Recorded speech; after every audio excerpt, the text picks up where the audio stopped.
fucked up, Nick. God damn it. Let's go home. Hello. Yeah, you know fuck what? it. Fuck this podcast. Fuck this Let's go podcast. home. This Fuck just isn't you. gonna be our Fuck week. this podcast. Are we going to talk all about Nidhogg today? Hey. Okay. We I'd talked like to. about Nidhogg last week. Hey. Shh. Hello, everyone. Welcome to 4Player Podcast, episode 474. Nolan is back. Yay! I didn't die. This is the first time in weeks we've had the whole crew here. My name's Nick Henderson, joined today by Brad Simons. Still have 2 kidneys. What about you, Nolan? I haven't checked since I got back. Any weird scars? Wake up in any odd bathtubs? No? Oh, no. I meant to wake up in that bathtub. Nolan. Yeah. Nolan has officially become the first member of 4Player to be married. Oh. Look at that. Got Look whipped. at that. Nolan is married. Old ball and chain. Oh, man. He's that trophy. we were doing What that did you before do? we Did you got come married. home? You go home and you talk about your day? Did you talk about your day? We did That's that. gay. We did that. We did that before we were married. And wait, They're in prison. I haven't finished introducing Sorry. everybody. Crispy, of course, is also joining us. Hey, what's up? I am so far away from getting married, it isn't even funny. Hey, this shit can sneak up on you, I mean, man. I'm kind of in Get the bit same by boat. the love wasp. One day The you love just wasp. eat a really good sandwich and you decide to marry. So Chris Davis just asked us a question that I'm very sad about, and you can see my sad text to my wife in my phone. That I did bring back some stuff from Greece, but I forgot it at home. No. So I have to wait for next week. I guess I was you hoping for yogurt. Did you bring garlic bread? No. Yogurt. I like. So the problem was I was trying to find some sort of knickknack. The closest thing I found was apparently in Greece they often sell generously decorated dicks. Ooh. They're sorry. they're all over What? the place. Like phalluses? Yeah. Why? A lot of the times bottle openers. Fertility. bro. And I was gonna buy some, but then I was like, How do I get all these dicks through customs? kind of, yeah. I was like, I don't want to shove them all up my butt. And so Keister it. so like I ended up not, because they were like €8 each. And I, What is that in real money?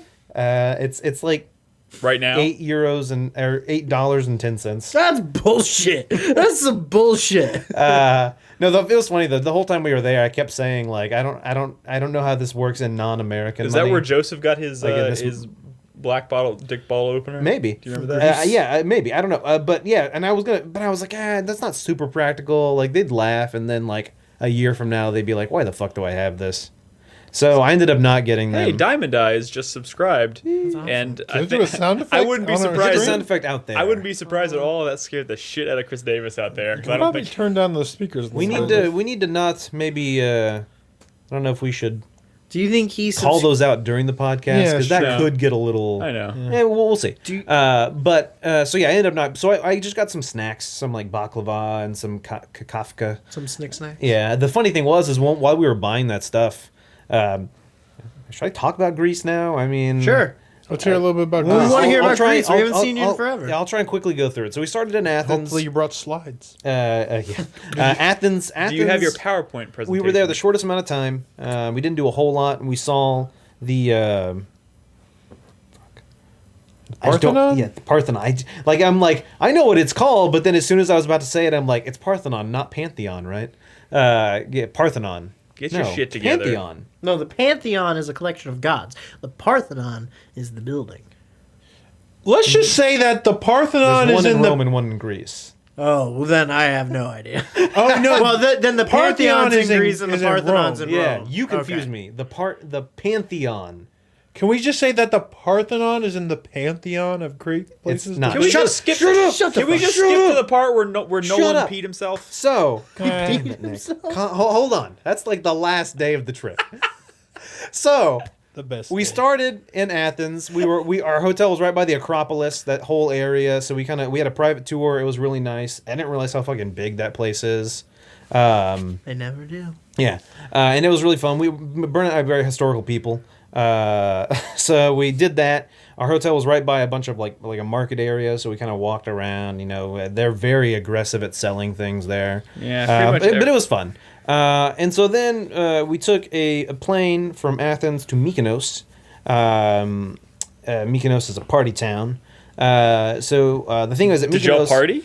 No, we are married, so we are above that. we are a married couple. We do not do that. We don't need to have fun anymore. Man, that's what literally like you get married and that just happens. Right? It's not so much the reason we didn't party was because all the partying took place around like midnight to 2 a.m. and that's like 4 hours past your bedtime. And dude, we fucking went to bed at like 10:30 because we spent the whole day like snorkeling and shit. That is tiring. Anyway, so we got there. Our resort, we stayed at like a resort there, but the problem is like half an hour from town. But it was super fucking nice. The resort was really nice. I posted a few pictures on Twitter. We had like a private balcony with our own jacuzzi and like a view of like the ocean. I left the fucking hotel. Every place we stayed at, as soon as we checked into our room, they brought us a fresh bowl of fruit and local wine. Did you drink a lot of booze while you were there? I did. Dude, booze is so fucking cheap there compared to here. Like, it's like almost the price of water. It's like, cleaner than water. Well, no, the thing is, we stayed at an island, so none of them had clean drinking water unless you bought bottled, so you couldn't, like, drink the tap water. And, like, a 20-ounce beer was, like, €1.80. And so I would just fucking buy... It's like $1.82. Kind of. So I would just, like, fucking just stock up on, like, cheap booze and just drink that. And had some good Greek beer. But anyway, so our resort was really nice. We did some snorkeling. We took a sailboat, and we sailed out. I took 4Player's GoPro with the intention that if it broke, I would replace it. My God. So I did some underwater footage That's fucking scandalous. yeah, right. Of some fish and stuff like that. I saw an octopus. like in the wild, like a real life. Dude, and Oh you my can God. hear me on the audio going octopus, even though I had like a snorkel in my mouth. So I'm like octopus, and then the octopus like crawls around on a rock, and then it kind of like stares at me, and then it inks me twice and swam away. What? You got inked? Yeah, but the thing is, it's not like cartoons where it like fills the ocean. It was like a little blob like that big of ink. How big was the octopus? Oh, it was small. Oh. It was maybe like maybe like a foot and a half, maybe maybe like a meter. Isn't that good luck? I don't know, maybe. And I saw like a barracuda, and then I saw an eel. And it was just like fucking Super Mario 64 because it kind of came out of a rock and was kind of doing this thing, Dude, and then it swung back. Was there a star at the end of its fucking tail? I don't know. I didn't. The problem was I would have. Fuck that. I would have more footage of the eel if The problem was it was time to go. And so, like, because our group was leaving, and so I couldn't just hang out. The boat was going to Did you go back to the surface and realize the boat was gone? Yeah. Open water. The Grease talk would have been so much better if we were just airing Grease footage, That's true. as he talked about it. Sorry. Damn it. You can get it in the video. Yeah, maybe. So anyway, Mykonos, we did like a sailing tour, which was fun. We did... the other weird thing there was cantaloupe. Is fucking weird. Like I saw, like they brought on our sailing trip, we had lunch. They made us lunch as we stopped near a secluded beach. And after lunch, they brought out a fruit platter that had like grapes and peaches and cantaloupe. The cantaloupe sorry, is not- green. sorry. I don't get it. Yeah, no. There was honeydew, and I was like, I hate honeydew. But I Yeah, didn't wanna- who likes honeydew? So I was like, fuck Hey, it, I'll eat I like some. honeydew. And I eat the honeydew, and it fucking tastes like cantaloupe. Oh shit! And I was like, what the fuck is going on here? I've heard something like this before. I think what it is that like You're what we colorblind. eat as cantaloupe It's not technically is cantaloupe. not cantaloupe. It's It's just a muskmelon. Yeah, no, that is the case. There I is Googled like it. an actual cantaloupe. that Anyway, other parts of the world. so we did the sailing. We took a tour of Delos, which is an island there, which is they refer to it as the birthplace of the sun. well, that's just a fucking. And was it lie. on that tour that you peed yourself? No, Or- that's where apparently Apollo, the god of sun, was Yeah. born, and apparently scientists say that is one of the sunniest places in the world. Nice. But That anyway, makes sense then. really cool It tour. rained every day we were there. Yeah, That sounds like propaganda. really cool tour. And then dude, Mykonos is a goddamn maze. The town itself, because there was no planning beforehand. Like if you ever look up like Greece or whatever, you'll often see the white buildings with the blue tops and stuff like that. And that's where it's kind of like that. Everything's fucking white, everything, and then there's accents of like blue and some reds and stuff here and there. It's But like- it's literally like a goddamn maze. Were there a shit ton of people there? Yeah, there was a lot. But like our captain, Everyone was drunk. our captain, Captain Spiros. Y'all see that joke, like that? Because Bernadette was like, "Did Spiros seem like drunk the whole time?" And I was like, "I don't know. I guess he's Captain Jack Spiros." Sometimes But the anyway, jokes set them he's- up. Yeah. He is a Greek boat captain. Did he sing any shanties? He did sing some, yes. Oh, yeah. But anyway, so he was telling us, he's like, if you go into town and you see something you want to buy, like, buy it. Because if you don't, you might not find it again. And I thought he was exaggerating, but no, if I hadn't, because I downloaded the maps to my phone, and if I hadn't have done that, we would have gotten fucking lost. Because it's literally just like zigzags, and there's no fucking signs, and it's just all these like literally like maybe 4 foot wide hallways in between buildings and stuff. But it was really cool. Real You're practical like, town. You were passing like errant travelers whose like clothes were all tattered. They've just been lost in the maze for years, much. and they can't get their way out. So that was Mykonos. It was fun. You made me want to play like fucking classic Tomb Raider. Oh. Talking about this town. Yeah. You should. I have some pictures. And then we took a ferry from Mykonos to Santorini, and that's what I was talking to Nick about. How weird it is to be in this country where they don't speak English is not their primary language, but everyone there was speaking English. Like, I didn't find a single person there that didn't speak at least some English. And it was weird because I would see foreigners from different countries communicating together in English. Like, there was some Germans and some people from Finland, and they were talking to each other in English. But clearly that's not their first language. And we were on this ferry, and the people in front of us, like, the lady was like, excuse me, to someone else. She was like, do you speak English? And they're like, oh, yeah, I do. She's like, oh, when does the ferry land, blah, blah, blah. And they talked for like 3.5 minutes. And then one of them's like, wait, you kind of sound like Spanish. He's like, oh, I'm from Spain. And he's, oh, me too. And then they just started talking in Spanish because they were both from Spain, but they didn't realize it at first. So they were just talking in English, which is so crazy to me. Especially because I fucking tried to like read like this Greek book to try and learn how to speak Greek. Especially when You know how you know if they're they're in the Spanish? way. you know how they say yes in Greece? Yes. See? Oh, Yeah. Ne. Nah. what? Yeah, right. I read that in the book, and I was like, "Fuck you! This has got to be wrong. Fuck you!" Because right, like right under it was no, and it was like okay or something like that. And I'm like, they fucking flipped those. No They- sounds like okay. Yeah. Yeah sounds like nah. it was fucking Okay. weird. I don't know. And so, but everywhere I would heard people say like, "Nah." I would have gotten back. I would have just It was turned so around confusing. and left. It was confusing. But anyway, so we get to Santorini. is that where you paid Okay. yourself? So Santorini, Okay. another large island, or I say large, like 85 miles in area. And yeah, so we were like 2.5 hours late, and we had a driver waiting for us the whole time, and I felt super bad. But the guy was super nice. I posted a picture of him. He looks like he's like the Greek Lib Schreiber. Oh, I saw Like, that picture. yeah, dude, it looks like Lib Schreiber like crazy. Nolan's in the back of a taxi sneaking pictures of Yeah. some guy because it looks like Liam Schreiber. But anyway, Turns so out it was actually Liam Schreiber. super nice guy. Like To the nature in Canada. he was like I'm sorry y'all were so late, and I'm like, I'm sorry you had to wait for us. And he's like, yeah. And I was like, do you know where nice to eat around here? And he was like, no, I don't want to tell you because if you don't like it, you're gonna hate me. And I was like, oh, I mean, I guess already that hate logic you. makes sense. And he was You like, look but like Liam Schreiber. I already. I was hate like, can you tell us anywhere we could visit or anything like that? And he was like, you know what? You in a hurry? And I was like, no. And he's like, all right, let's go on a detour. And he fucking like drove us around the island and was like, yeah, this place is cool. Like, don't go here. And just like fucking told. I'm like, For this free. guy's super. Yeah, for free. And I was like, this guy's super nice. Like, he's already been paid. All he has Definitely to not do is drive from point A to point B and leave us, and his job's Definitely done. not America. Yeah. But yeah, super nice guy. And so anyway, our hotel in Santorini was kind of weird because it had a private jacuzzi as well, but it was like out in front of the hotel, like the room, like outside the front door. And I was like, I don't want to like hang out right here. Wait, you get to because- sit in front of your hotel room? Yeah. And a so we never used it because that was just weird, especially because there was a staircase right next to the entrance to our room that came down They from also like the encourage restaurant. public copulation in said hot tub. It is Greece. But yeah, the nice thing about it though was just like the entire place. We stayed in Ia as the area was like fucking just cliff sides, just all cliff sides. And so like if you were to like lean over, right, you walk out our front door of our. And this is why I posted this in Discord one day. You walk out the front door of our hotel and you look down and it's just like a fucking 300-foot drop to the ocean.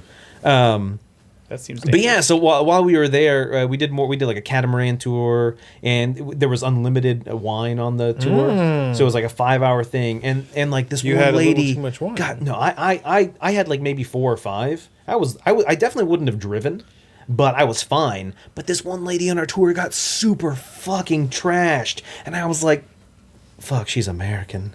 Yes. And I was like, I felt so goddamn embarrassed. I'm like, we're not all like this. And as we're getting off of the catamaran at the end, like she's like stumbling, trying to walk over like this little walkway. And like I saw some other girl like kind of doing this. And I was like, are you American? And she was like, yes. And we started, like me and Bernadette. bonded like, over the we started, mutual a bunch of Americans were bonding over the fact that this one American was making us look fucking horrible. One American knows how to fucking But party. hold on. The crazy thing about that was the port was at the bottom of this like fucking windy, cliffy road that the driver who took us there in this like little shuttle drove down backwards.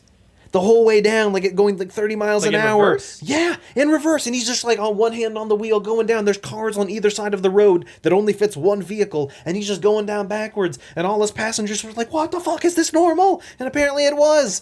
Like the drivers there are super crazy. Like they're very aggressive, but also polite. Like they will never cut someone off. They always let like the other person Well, it's go. because they really need tourism to pick up over there. So anyway, that was the end of the catamaran tour. And you peed yourself. We do need to talk about video Okay, games. hold on. The trip's almost over, Nick. The trip is almost over. Before we went snorkeling, the day before we had a couples massage. That was my first massage ever. It's weird. So we go to the spa and the lady's like, you go in here and there's a robe and some undergarments for you to put on. And then you can Strip Yeah, and so I go in there, Take off your clothes. and I pull out the under thing, and I'm like, I guess. And so I put it on, and I was like, I can't wear this. She's like, no, what? This is supposed to go in your head. And Bernadette's like, It's a why? blindfold. She was like, why can't you wear it? And I'm like, it's small. And she's like, it's supposed to be small. And I'm like, my balls are hanging out. I was like, I can't wear this. And so Balls are actually hanging yeah, out. like I couldn't, like it would not cover enough. And it's, like, I know the masseuse That's probably when you flip sees. it around and go speedo. I'm sure the masseuse does this every day. No, the back was smaller. Yeah, no, I was putting on the large size in the front. But anyway, He was actually wearing a thong. so I know the masseuse does this every day, but it's still weird for me. And so I left my swimsuit on. And so we go out there, and like the place where we got the massage was like the sky cells from Game of Thrones. I swear to fucking God. Like the edge of a cliff, there's like a thing cut out, and like you can see, I mean, there was like a railing. And the floor is slightly Yeah. slanted towards the edge. And, they don't feed so you. anyway, like the masseuse, she was like, you know, it's gonna be a very calming. I mean, I talk very quiet. We're burning this incense. She's like, would you like prefer the lavender or this oil? And she's like, she's like, how much pressure? And I was like, I don't know. And she's like, we'll just start light. And like, and it's weird. And so me and Bernadette are like 4 feet from each other. And she's like, okay, I need y'all to undress and lay down and get under this towel, like face down. So I'm laying on the table, and then like she comes back in and she immediately like pulls the towel down. I'm like, why did I even put this on? And she's like pulling it, and then like she starts pulling down my swimsuit. And I'm like, and the thing was, it was kind of and tight. Bernadette's just watching It was kind of tight because I put on a She's in the swimsuit and I closet. tie it, but so she's like pulling it down, and she's like, my ass is now like halfway out, and I'm just like, she does this every day. But yeah, so she's like massaging me, and it's fucking weird for me, but then like I know it's normal for her, but then like she's like, it's a deep tissue, so she's like working like my back, but then I hear her breathing, and she's like. And I'm like this whole time I'm super uncomfortable. And then she's like whispers in my ear. And like I can feel like her fucking breath, and she's like, how's that pressure for you? Is that good? And I'm like, yeah, that's good. And it's just so You're very awkward. tense. Dude, I've never been like half, I mean, I wasn't naked. I had my swimsuits on, but still. And just like this lady like rubbing on my body. I'd never had that happen before. Bernadette's had massages before. It was normal for her. And then she's like, okay, now I need to turn over. And I was like, ugh. And I'm rock hard. And no. And so that's the thing. The thing is, literally at lunch that day, we watched the episode of South Park where Jimmy kept getting random boners. And so the whole time, I'm like, don't get in the... I'm That's like, a don't. great episode. Just don't. And then so she's like, she turns me over. I'm laying like on my back, and I look over and I catch eyes with Bernadette, and she's like, yeah, it's great. And I'm like, yeah, great. And then like she puts like a towel over my eyes. And so I can't, I guess, you know, it's supposed to be like the dark and whatever, and you know, it's sensory and whatever. And like, she's like rubbing like my chest, and as she's doing that, the towel's slowly coming up. And I'm like, is this supposed to be happening? I'm like, am I supposed to slowly come out of this thing? I'm like, I don't know. And then like, so like, it's like over my eyes now. And I look up, and like, she's like leaning over me, and our eyes meet. And I'm like, ugh, like, it's like super fucking Your awkward. tits are like right in your face. Yes. Yeah. And it was just like, ugh. And How so old was she? Huh? How old is she? 13. The lady doing the God. she was probably like Oh, maybe 24, God, dang. 25. 24. Yeah, like both of them were very young. And attractive? They weren't not attractive. I'll say that. That's a yes. And so anyway, that was my massage with Bernadette and the couple's massage. And that's where you peed. No. So anyway, He just got really relaxed. So the final day of the trip, the final full day, Tense, and he just lets it all go. we decided to do one last. farting and peeing at the same time. Oh my god! Trying not to fart as she was I rubbing know, my ass. I know, that's all I She's can like think rubbing about. the top of my ass, He and was I'm like, "Don't oh, fart! I'm Don't so fart!" relaxed right now. It was yeah, I don't know. But anyway, so last final day, we were like one last scuba thing. We booked it the day before. And so the guy showed up. He's super nice. He's from Spain. He's from Barcelona. And like he's like super nice guy. He drives us there and he's like, "All right, now put on these wetsuits." And I was like, "Wait, wetsuit?" Strip. I was like, "What? I'm not prepared." every single excursion on the trip is, strip now! I was like, "I'm not prepared. I have like my swimsuit on. I don't want to go commando in this swimsuit or this wetsuit." So I just like hike up my swimsuit and I put on this wetsuit and I got a long sleeve one because I'm like, hey, less sunscreen. If like fucking my entire body's covered, what you I gotta put it on my feet, my hands, and my head, and I'm good.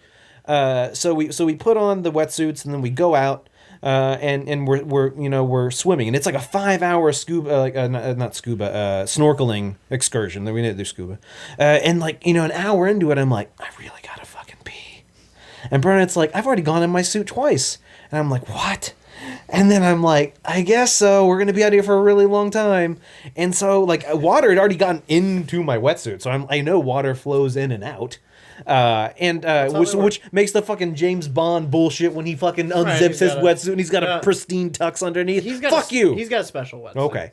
So anyway, so she's like, It's a just dry pee. suit, actually. And I'm like, okay. And I'm like, nothing's happening. And I'm like, I can't make myself pee because my entire fucking life, when you have clothes on, I was you don't telling- pee. I was telling Your Nolan. brain is telling your prostate or is telling your dick to start peeing. Your dick's like, that can't be right. Yeah, like no. You have clothes on. No, that can't be right. And so I'm still snorkeling. I'm like still swimming like the nuclear around, and I'm launch like codes. trying to pee, and nothing's happening. So finally, I perch myself on like a shallow, rocky area, and I'm like, "Come on, pee, just pee," because I had to go so fucking I'm just bad. picturing Nolan sitting on a rock like a mermaid, just like waiting for himself. Like yelling at his dick. Pee now! And so finally it happens. It's all the fish watching you. Finally it happens, and I'm like, oh God, thank you. And I look over and Bernadette swims up.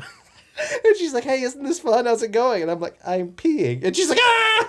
And she starts like swimming away. Nolan peed on Bernadette. But the weird thing is like I could feel it like I could feel it like expanding in my wetsuit. And I'm like, yes, I'm trying to like push it out. Oh, it's just getting trapped in a Yes. bubble. And so like we're out there for like I said 5 hours. So I pee like 4 more times. Jeez. You just feel the warmth. Why all did over your y'all body. drink so much? Because we were swimming around, so we were trying It's to stay called hydrated. a honeymoon, Brad. I mean, That's what you do. we had like fresh water in like the boat because we stopped somewhere and then we snorkeled there for a while and then we swam to some caves and we swam in caves. See, So essentially, you Chris were. Davis says they've already taken the next logical step in their relationship. You get married and then you pee on each other. I didn't pee on her though; it was all in the wetsuit. You were essentially zipped up in a bag of your own urine. Yes, and that's the thing. And so at one point later on, we're swimming, and as I'm swimming, I finally pee. And I guess it was like I don't know, like pushing myself forward, but I could feel it like bubbling up in there, and I'm like trying to like I kind of like open my thing, and I'm trying to like shove water down in there. But the problem was, That sounds awful. I think People are looking at you like, what the fuck is that guy I doing? think because I had bunched up my swimsuit, it was just all getting trapped in my swimsuit. Your hubris. Yes, Came back to bite you. and so like we fucking do the whole day and everything's fine, like whatever. And we go back to the You place take off your wetsuit, and I unzip my piss falls out. my wetsuit, and it just smells like a fucking piss filled room. Like like when you go to like an outhouse or somewhere and it feels like people just peed on the ground and it's gotten hot.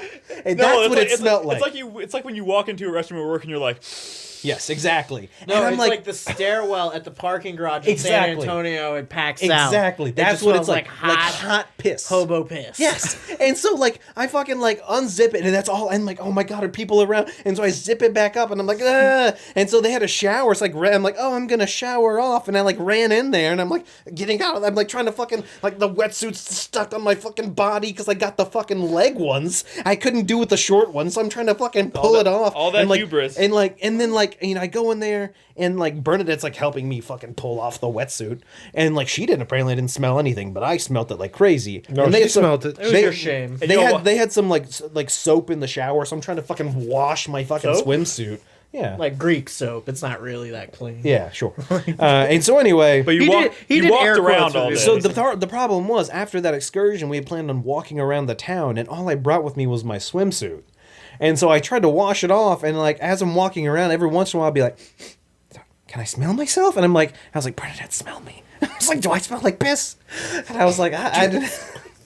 I don't know. It was If you'd gotten stung by a jellyfish, you would have been fine though. yeah, that's true. That's the silver I lining. would have. So anyway, And that was your last memory. that in was Greece. the last major thing we did, and then we flew home, and I was Still jet smelling lagged like for piss. multiple days.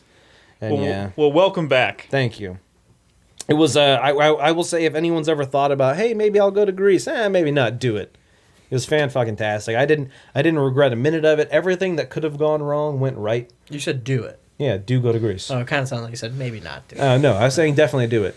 Like, But I would say like any place on the Mediterranean is probably similar vibe, but right? I can't speak for that just Yeah. because I know I've been to these places, and like I said, everyone there spoke English. We only met one person who wasn't super friendly, and I think it's mainly because she was like a crotchety old lady. It's more because she was old rather than she was Greek. Fucking old people. But it was fantastic. I loved every minute of it. That's great. Yeah. All right, we need to get into the actual show. Oh, we're doing a podcast tonight? Yes, this Me is and Nick a went to podcast. TwitchCon. I do. There's a few things I want to bring up. Yes, Brad and I went to TwitchCon last weekend, only for a day. Literally less than 24 hours. We were in San How Diego. was that? It was fun. I mean, it was a very, very short, brief trip. Brad Did you was piss on yourself? We did not piss on ourselves. No. Speak for yourself. Brad got pissed on by someone else.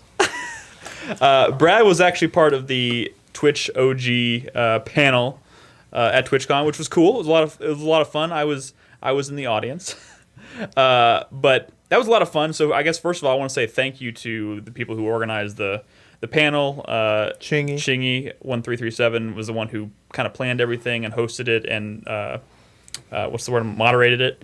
And then of course thank you to all the other panelists that were on. Which I can go down the full list if I can get everyone in one fell swoop. Here we got Swifter, Dan's Gaming, Sweetie Elise, Craig. Man vs. Game. Man vs. Game, Spamfish. Thank you. Lethal Why don't you Frag. just finish the list? Lethal Frag. Lethal Frag. And Brad from 4Player. Now. And Brad from Brad. 4Player Podcast. 4Player podcast, which was cool, and it was a fun panel, and also thanks to we had a few people stop us. We were only on the show floor for like 2.5 hours total, I think, but we had a few people stop and say hi, so that was cool. It was a lot of fun. Perhaps we'll go next year and be there for a little bit longer. Perhaps. Maybe have a little more time to take everything in. We played some Nidhogg too. That was We pretty cool. did play Nidhogg 2, which I want to talk to you about in just a second. Oh. Well, okay. you wanted to talk about it, I thought. No. I mean, No? it was cool. It was cool. Fun as hell. Yeah, it's fun as hell. Is it still Nidhogg? It looks TwitchCon, by the way, TwitchCon is very much kind of like PAX South, but with a lot of emphasis on streaming, obviously. So all the panels A lot are of hard streaming stuff. centric and whatnot. Well, I mean, maybe a little different. I mean, like Battlefield was there. Uncharted 4 multiplayer was there. Battlefield was there, and the one with the robots. Oh, Titanfall. Titanfall was Oh, there. we played So those are Ukulele. games that haven't been out. Ukulele was there. Oh, Yeah, we really? played ukulele. Oh, I think I did see y'all like tweet about We that. did play a yeah. little Nice. ukulele. That was cool. So yeah, it was fun. It was very brief. Unfortunately, we didn't have any control over that. But it was fun, and we really appreciate being invited and being part of that panel. We did the face with Craig. We did the face with Craig. Getting to hang out with all those people for an extended period of time was nice.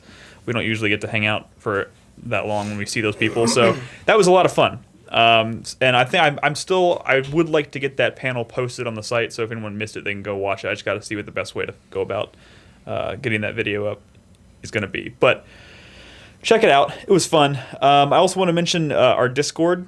If you haven't joined, if you are not aware, we have a community Discord. It's free. So if you hang out, if you enjoy being a part of chat, I encourage you to join. It's free. It's discord.gg/4player. Check it out. It's where everyone hangs out when we're not live. Yeah, it's pretty damn active. So if you're interested in that, check it out. Now, I think we need to get straight into the video game stuff because I think we should first mention, or is that a community segment? Okay, never mind. What were you gonna say? Well, I was trying to talk about Twitch Prime before, but then Twitch. So that was one thing. Yeah, that they announced. They announced at TwitchCon is the introduction of Twitch Prime, because Twitch is now a part of Amazon. So if you have an Amazon Prime account, you have access to a free Twitch subscription that you can use on any Twitch channel. I think it's like once a month though. I think you might have to I'm not entirely. You re-up every. I'm not clear how it works. It's free every month. But it's free every month. But I think you have to redo it every month. Yeah, I don't think it like automatically renews for the same channel every single month. But essentially, you get a free monthly subscription to any Twitch channel out there. Yeah. So if you have a Amazon Prime account, I'll say this: you maybe use it on your favorite Twitch channel. And if maybe they already have a lot of subs, maybe consider, subbing to us. Or what if we are their favorite Twitch channel? Brad? Jesus, Brad. That was the joke. But you're a joke. It was just a little too real. Yeah. It's just got a little too real. But that's what makes stuff funny. That is true. Gotta laugh to keep from crying. Right? Dan has so many subs. he doesn't need any more of your subs.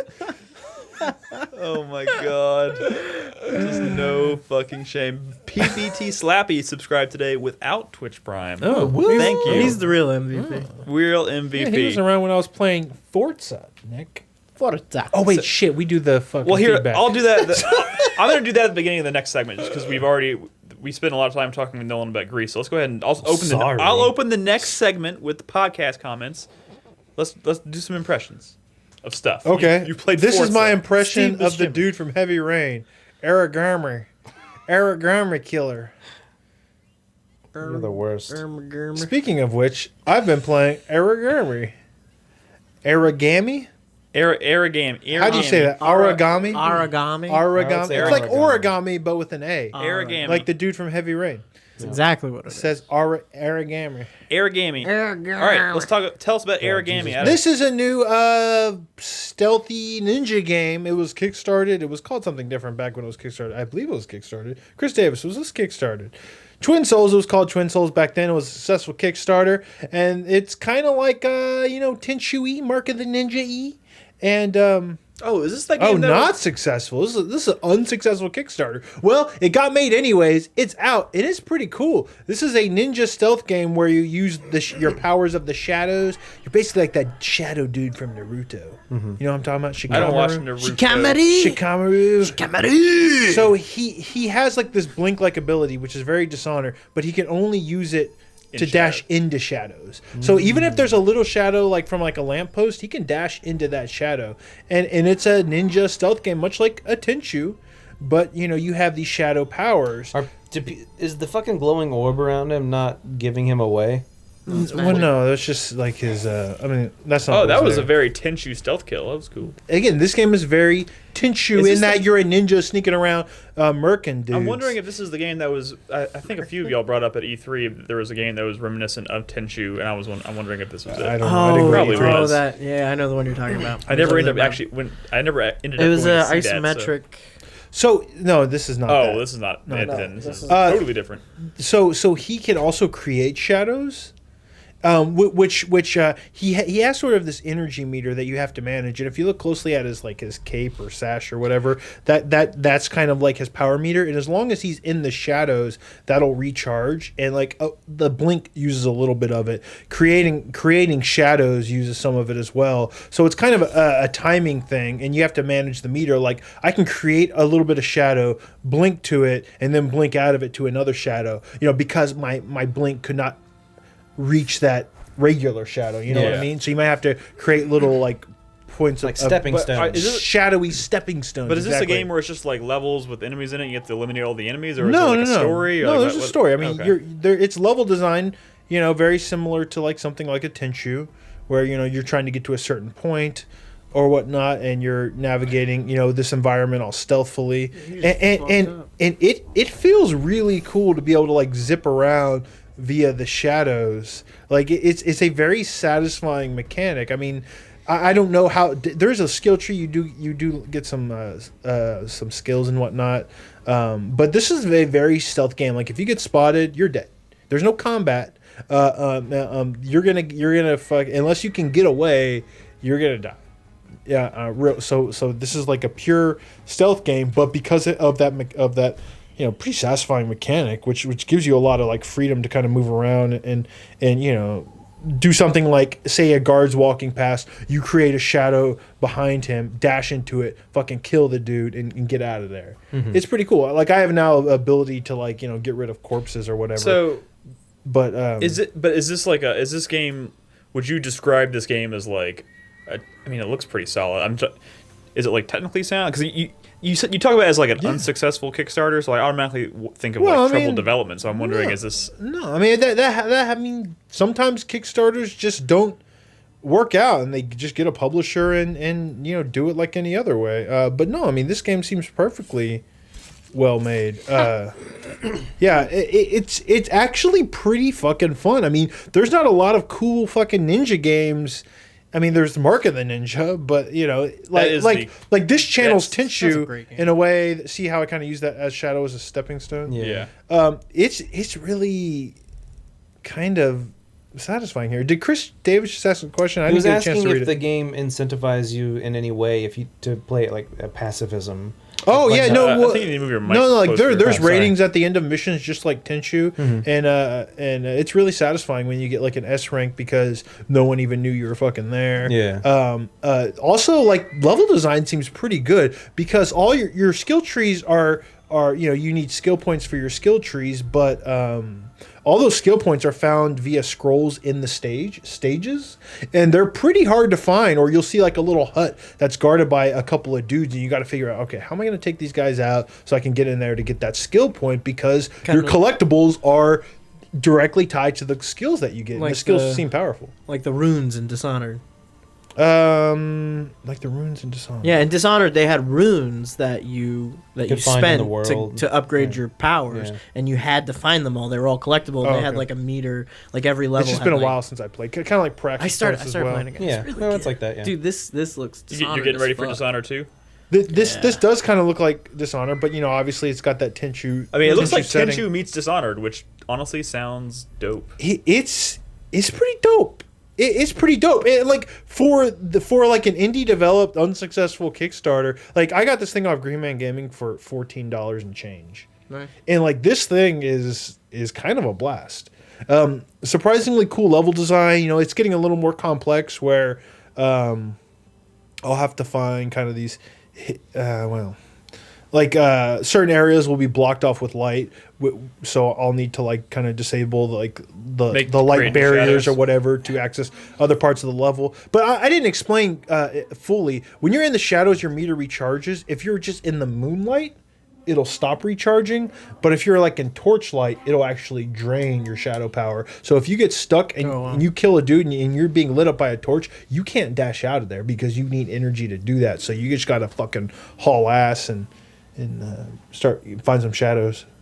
How's like checkpointing or because it's good. It's real good. Because I know you were saying like, oh, if you get caught you die, and so it kind of worrisome that you might lose a lot of progress if you easily die. It doesn't feel like. I feel like the checkpointing's pretty forgiving. I mean, you'll definitely there'll definitely be points where you'll get I'll kill these 3 dudes, but then get caught here, and you're kind of at the beginning of that little area, but because you have it's fun to zip around it, and the levels are big enough, it's kind of fun to go through it again. Yeah. You know what I mean? Yeah. And you can zip around really fast, so it's kind of just like learning the level, learning where you need to go. I kind of drew a shadow dick. So it's I was kind of compared to Hitman almost a little. I was like the saving. Can you save anywhere? Like, is it? It just uses like quick saves, and it's. Oh, okay.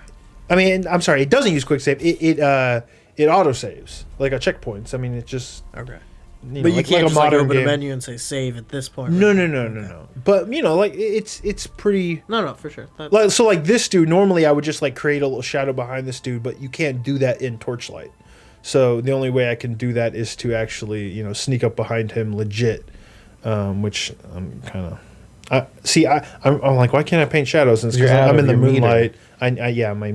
So all your HUD is via your cape, your little cape thing. That's pretty cool. It's not a cape, and you also get abilities as well, powerful abilities that don't recharge, that you have to find shrines. So he was guarding one of those scrolls. Mm-hmm. So I had to find a way to kind of get back there. But it's surprisingly fun, and this is on PS4 and Xbox, I think, as well, for like $20. It seems there's not a lot of stuff out there like this anymore. If you're craving something like Tenchu, or you like blinking around in Dishonored, could you blink into someone's shadow, like a shadow they're casting? You can't. Oh, that'd be so fucking dope. But like you really can dash into like little slivers of shadows, like behind like posts and stuff, and it seems really cool when you do that stuff, because you're dashing from like post to post, but it all is kind of. I've been looking for a Tenchu clone pretty much ever since I played Tenchu. It seems 3. It's fun. I mean, it doesn't seem like as challenging and punishing as something like a Tenchu was. Yeah, that game could get pretty brutal. So I kind of recommend this, just straight up. I mean, with the price that it is, if you kind of. Well, Tenchu's kind of hard to go back to. You've convinced someone in chat to go buy it. They said, I'm going to go buy it now. It's cool, and you can dash through stuff as long as there's a shadow on the other side of it. Mm-hmm. And yeah, it looks cool. I like the look. I don't know how this game snuck up on me. I didn't even know this was coming. I like how the character, like his whole color palette, completely changes when he's in shadow and when he's in light, instead of it just being a lighting effect. Mm-hmm. It's very cool. Very cool.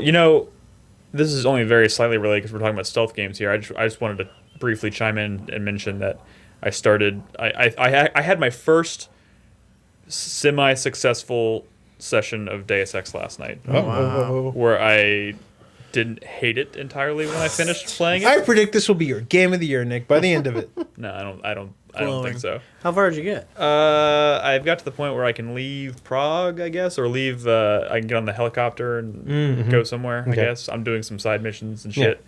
Yeah. I'm still. Without spoiling anything, do everything you can. That's what I'm like side mission. Yeah, he gave me an option to leave, and I was like, I'm gonna go do all the side stuff. Have you been doing side stuff? I hear actually that's where some of the best shit in the game is. Yeah. I would love to have a conversation about some of the side missions, because some of the side missions in that game are so fucking good. Like when you go back to Prague later on. There's going to be this one mission you can do that's kind of like detective-y almost. Yeah. Dude, that mission is fucking amazing. I'll keep that in mind if I make it that far. I mean, this is the first time I've played it. I played it for like an hour and a half last night, and I wish you streamed some of this just so I can see where the frustration lies. I did stream some of it. There was one stream that I did where I played it, and I mean, from the very beginning, like I said, like. Controls were a huge problem for me, and I've been playing with what Crispy recommended, the standard control scheme, which is not standard, it's not default, and that fixed almost standard. But it fixed almost all of my problems with the controls, and I think a lot of it so far since then has just been, I mean, I've been in a little bit of a gaming rut lately, so like not necessarily always in the mood to play a game. So when I'm trying to play Deus Ex, and I'm already frustrated with it, maybe that wasn't helping, but I don't know. Last night was the first time I played it, and I was like, okay, I can see myself wanting to play more of this, finally. Good. Yeah. So I will continue to do that. There you go. I also, just briefly, I guess, want to talk about the Outlast 2 demo. We don't have footage, because I literally just played this moments before recording this podcast. And it was actually a very short demo. I wasn't expecting, which is weird because I'm pretty sure this is the exact demo they showed at E3. And I remember standing in line to play this at E3 behind one person, and I left after like 30 minutes because this person, I was like, this demo is never going to fucking end. Time when you're waiting in line on the floor at E3, like time just kind of dilates and it takes forever. Yeah. I'm pretty sure we waited 2 years to play Legend of Zelda.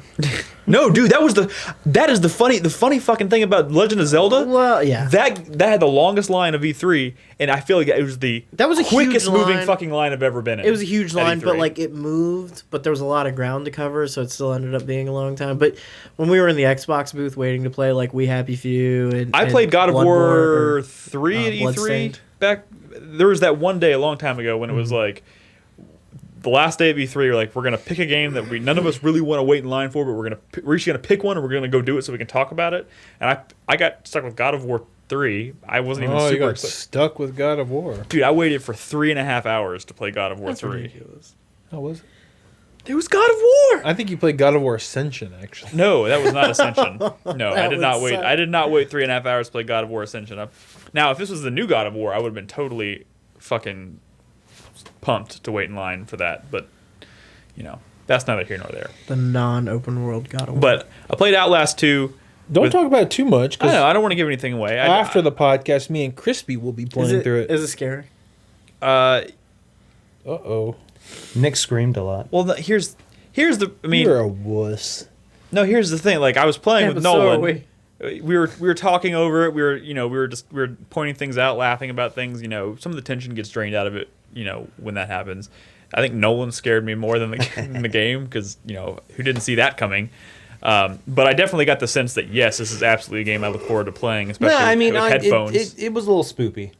I'll say that. It does, But not too The thing is, Outlast. The reason I love the original Outlast is yeah. because it nails it. I think the atmosphere in that game is fucking fantastic, especially since the key element of that game, mechanically speaking, is just running and hiding and making decisions on the fly to try and escape things that are chasing you, and that is absolutely still present here. So, being someone who never played Outlast, I watched Nick play a lot of it. Yeah. I don't think the atmosphere was sufficiently established in this demo, but I think that's just because it was a demo. I feel like your TV was super bright.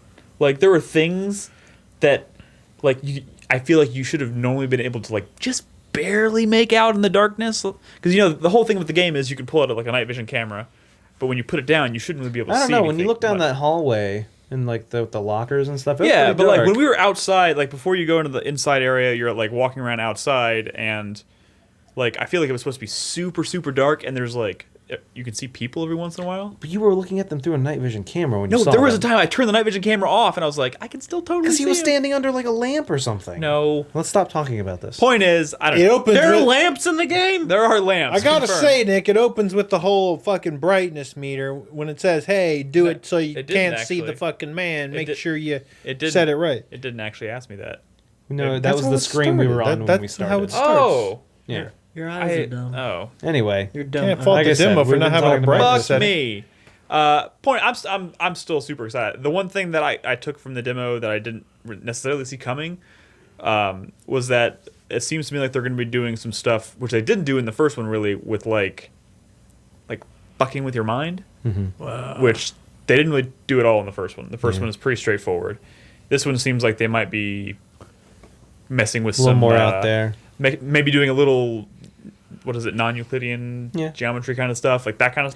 Almost made me think of The Evil Within a bit. Yeah, it looks like they're. It looks like they may have taken some inspiration from The Evil Within, and honestly, that was why I fucking loved The Evil Within, is because they fucked with your mind the entire fucking game, and like those were the moments that I loved in that game.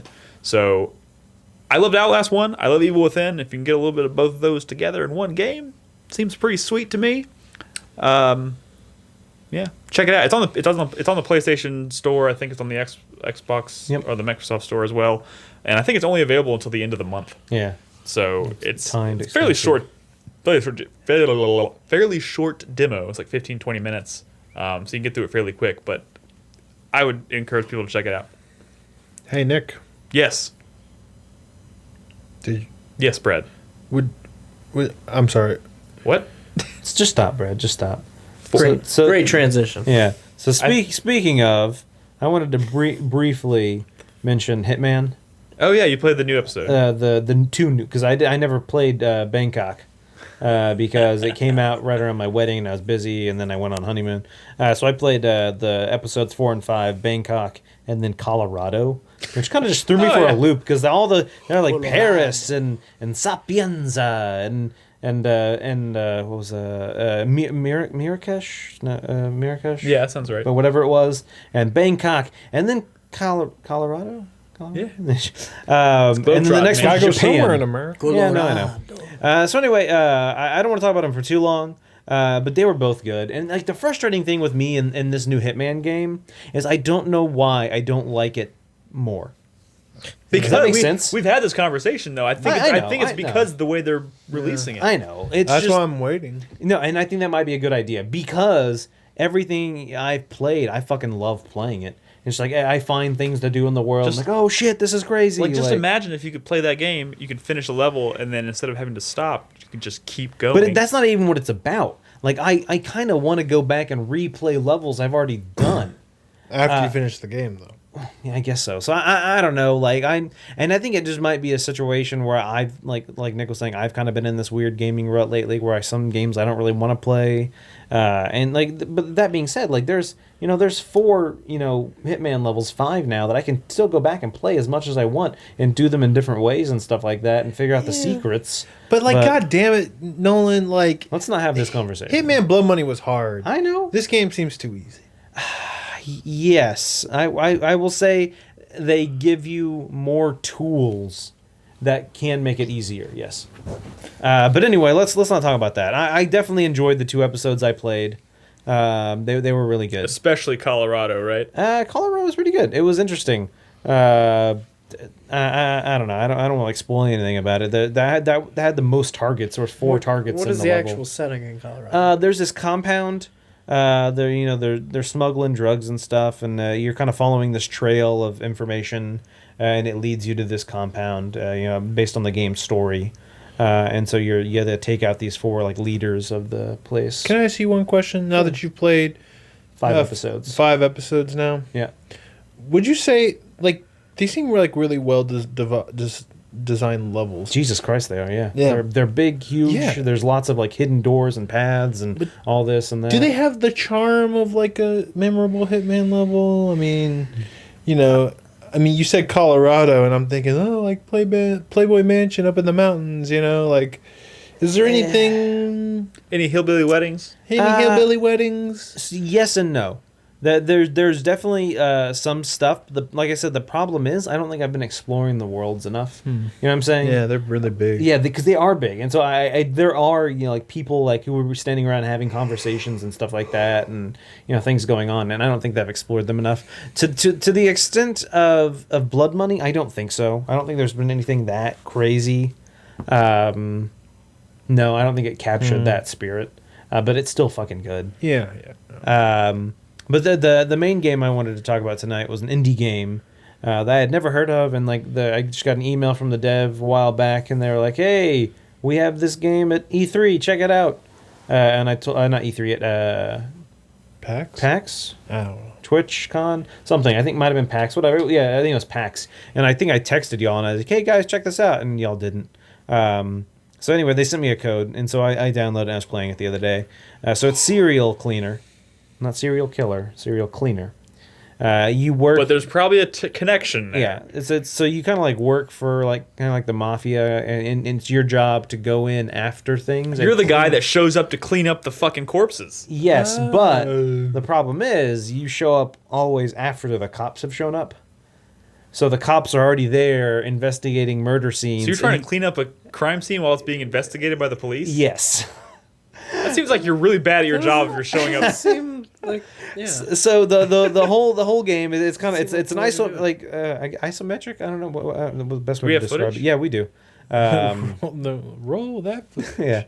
Yeah. So you're running around this world, and you're trying to avoid cops, and you're trying to get rid of bodies, clean up blood, and pick up pieces of evidence. So this is the very first level, so it's very simple, and I've already beaten the what this is an early access, so I've already beaten what's available right now. So I that cop totally just saw you. Yeah, and I avoided him. So if you break line of sight for long enough, they forget about you. That's not realistic. Right? And there's also things in the world you can hide in. So when you zoom out, you can see things you can hide in. You can see your objective, and this thing, I had to pick up one piece of evidence, and I had to clean up 3 bodies. How did you know that comp was not going to just look straight down? Because I've played this level, and they eventually you learn their paths. I forgot this. Let's say you're running around. Oh my god! Yeah. Learn their paths, huh? You're running around very willy nilly. Oh my god! You're literally quick. Grab a body. Fucking juked him. So no, the reason is because I played 12 levels of this. Wait, did you just jump in some horse Did shit. you just jump into a dumpster 2 feet in front of this cop and you forgot about the cop chased you into a dumpster, and then once you were in it, he was like, "I guess he got away." It's early access. It's it's not. This is not like Hitman. So anyway, so your job, like I said, clean up. You gotta. So like I said, the reason I'm doing well right now is because I've already played this. Yeah. And I'm just replaying it to capture footage. When I streamed it the first time, I did not do this well. It took me like half an hour to do this level, because unlike Aragami, this game does not have good checkpointing. If you die, the level resets. You start over, and the bodies, items, blood, whatever, they aren't always in the same place. They're randomized every time. So the level layout is the same, but the things you interact with in the level are randomly placed in the world. So this is the first level that is blood, and so you have to clean up the blood. And the best part is like you pull out like a vacuum and you like vacuum up the blood. God. If only it was that easy. But I learned like fucking elite strats. When you're vacuuming blood, you move faster than when you're walking. So I will often use that as a way to quickly get away from cops. Because you can like go faster what on kind of logic is that? I don't know. It's a fucking video game, Nick. He's sliding on the blood. I mean, vacuums are somewhat self-propelled. Yeah, it is. It's a like power-driven vacuum. Yeah. So like when you're vacuuming at home and your vacuum cleaner's pulling you around the living room. Yep. So anyway, that's the main premise of this game. Is every level, the more I've gone, the last few levels get crazy fucking intense. There's like shortcuts that you can take around the level, and you can like move objects in the world to kind of like block cops from getting to you and stuff like that. But yeah, I'm wondering if by the time this game releases, though, if they're going to kind of like scale back the, or maybe not scale back, but like improve some of the AI a little bit. It's possible. I mean, like I said, it's very early access. It's not like they say that in the email. They're like, "Hey guys, this is an early game." It reminds me of the game where you have a mop bucket and you're like cleaning up like post Doom level kind of thing. Where there's Viscera cleanup crew. Yeah. But yeah, so that's the concept of serial cleaner. Do the cops ever get very confused and they're like, "I thought there was a lot of blood here"? Yes, and that's the other thing is so you can throw out their pathing. If you move a body or move evidence or something, they'll be like, "Huh?" and they'll go over and they'll investigate it. But that's also a way that you can like juke the cops. So you can like play them like, "Oh, I know he's gonna move his pathing because he's gonna notice this," and so that's kind of a one way you can figure it out. Whatever. Yeah. But yeah, no, it's like I said, it's only 12 levels in the early access build, and I like the concept. It's cool. The music's pretty good. I had fun playing it the other day. Oh my god! Yeah, you got stuck in yeah. Thankfully, there was a thing there. But like I said, not only do the things you can interact with, the bodies, the evidence, the blood move around, like places you can hide move around too.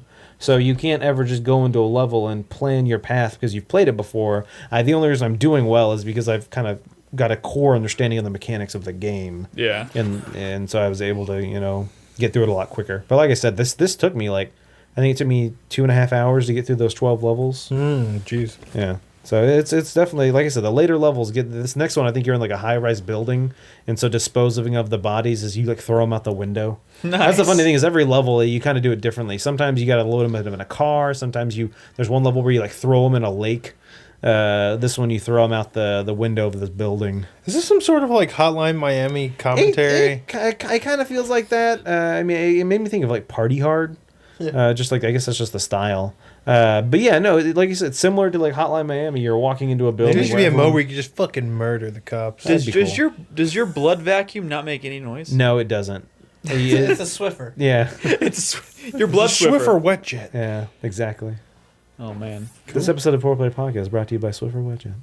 But anyway, yeah, that's Serial Cleaner. Imagine if we were making Swiffer money. Crispy, have you been playing anything? No. Yeah, I've been playing Legend of Zelda: Link to the Past. How's it going? It's good. I finally finished my first Dark World dungeon. Got one of the 7 crystals that will eventually turn into sexy ladies. But didn't it turn into a lady like immediately? No, she was like a lady in a crystal. Yeah. And was like, I'm gonna stay a crystal for now, but go get Link to the others. Past. You see those ladies? Yeah. They're not that sexy. They're a little frumpy, but that's okay. They're not like underage, are they? No. They're 30. I don't know. I have no idea what you people are talking They're about. like middle-aged librarians. The fucking 7. The crystals that were all the descendants from the wise men. They're in Ocarina. They are. Anyway, that's going good. I played a free game on Steam over the last couple weeks called Sisyphus something. Sassafras? No, it's this really weird like artsy game that's all about I guess like eternity. It's like your character wakes up in a cave and then he leaves the cave and he finds he's in this like endless desert and it's just filled with people digging holes, and they're digging holes and like using the dirt to like build mountains, and then they're like taking the dirt and putting them back and filling in holes. I can't remember the fucking title of it. It's called like Sisyphus Awakens or Sisyphus something. This is a game. Well, it's more of an art piece. Oh. It's not really like a game. It's like an interactive art piece. But the whole thing is like these people are just digging these holes and then filling them in over and over and over, and your character like goes around and tries to talk to them. They're like, "Hey, what are you doing?" They're like, "I'm digging a hole." And they're like, "Why are you digging a hole?" And they're like, "So we can." That was what I was thinking. What? It's creepy. It's what's his name? Junji Ito? Yeah. Yeah, it's weird because it's like You talk to these people and they just talk about digging. They're like, we dig these holes to build these mountains to fill in other holes, and then we dig more holes. And they're like, okay, but why? And they're like, because we're filling in holes. And they're like, why? But why are you digging in the first place? And it's a whole philosophical thing. You basically find out that like you're stuck here, and the only thing. No, well, I mean, the only thing you can do is, like, you can choose to dig holes for eternity, or you can stand still in one place and become, like, catatonic. And that's it.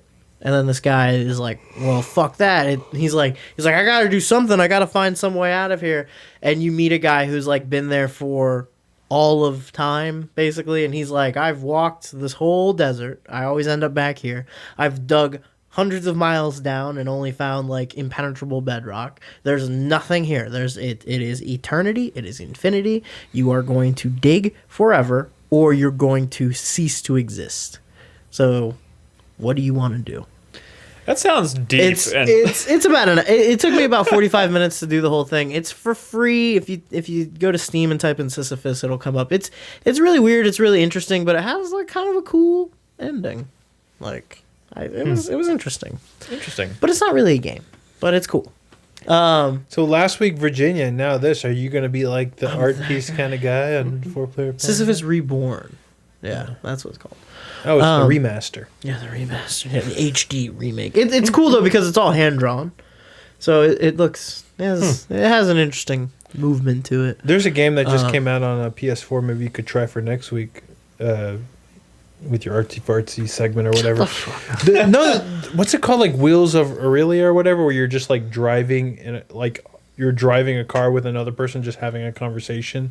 It kind of reminds me of Oxenfree or some shit. I mean, it's not like that at all, but I like Moira. Remember that? You should look into that. Did anybody here try Moira? I haven't now, but it was interesting. It's not much of a thing. It's not much of an anything, but hey, I kind of like the artsy games. Out of curiosity, Nick, because I know you played it. Did y'all talk about Turing Test on the podcast? Yeah. Okay. I mean, yeah. I finished that the other day. Yeah, it's pretty good. Yeah. Okay. I was just curious. I'm taking that one off my wish list. Really? Why?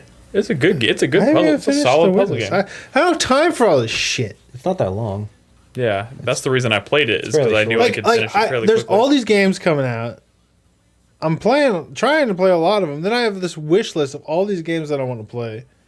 And like, I'm horrified at the thought that someone might actually gift one to me because I don't have fucking time. Yeah. And then people are gifting me games that aren't even on my wish list I've never even heard of. And I'm like, oh God, I gotta play this. This looks cool. I feel bad when someone gifts me a game and I'm like, I don't have to. Yes. That's just the worst. All right, we need to take a quick break. We'll come back. I know Brad wants to say some things about Forza. Maybe I want to talk a lot about Forza, Nick. Well, too bad. I'm just kidding. We'll talk about Forza on Forza 3 on the other side when we come back. And I'm also going to open the next segment with the commentary from last week's podcast because I didn't get a chance to do it at the beginning. So I'll do that, and then we'll do community, answer some questions from our patrons when we come back. Don't go anywhere. Oh, and I think during the break we're gonna play Brad's top 5 video, which we made. What is it, Nick? What is the topic? It's top 5 games that should be remade. Did I not talk about the beginner's guide?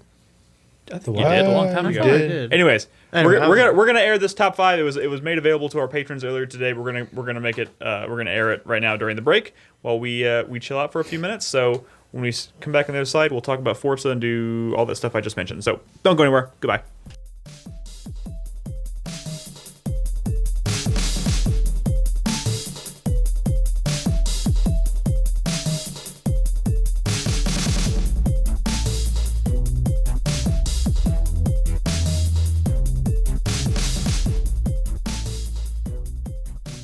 All right, welcome back to the show, everybody. Before we move on, before we let Brad tell us about Forza 3, I do want to quickly mention some comments from last week's podcast. I didn't get the chance to do it at the beginning of the show, so we're going to do it now.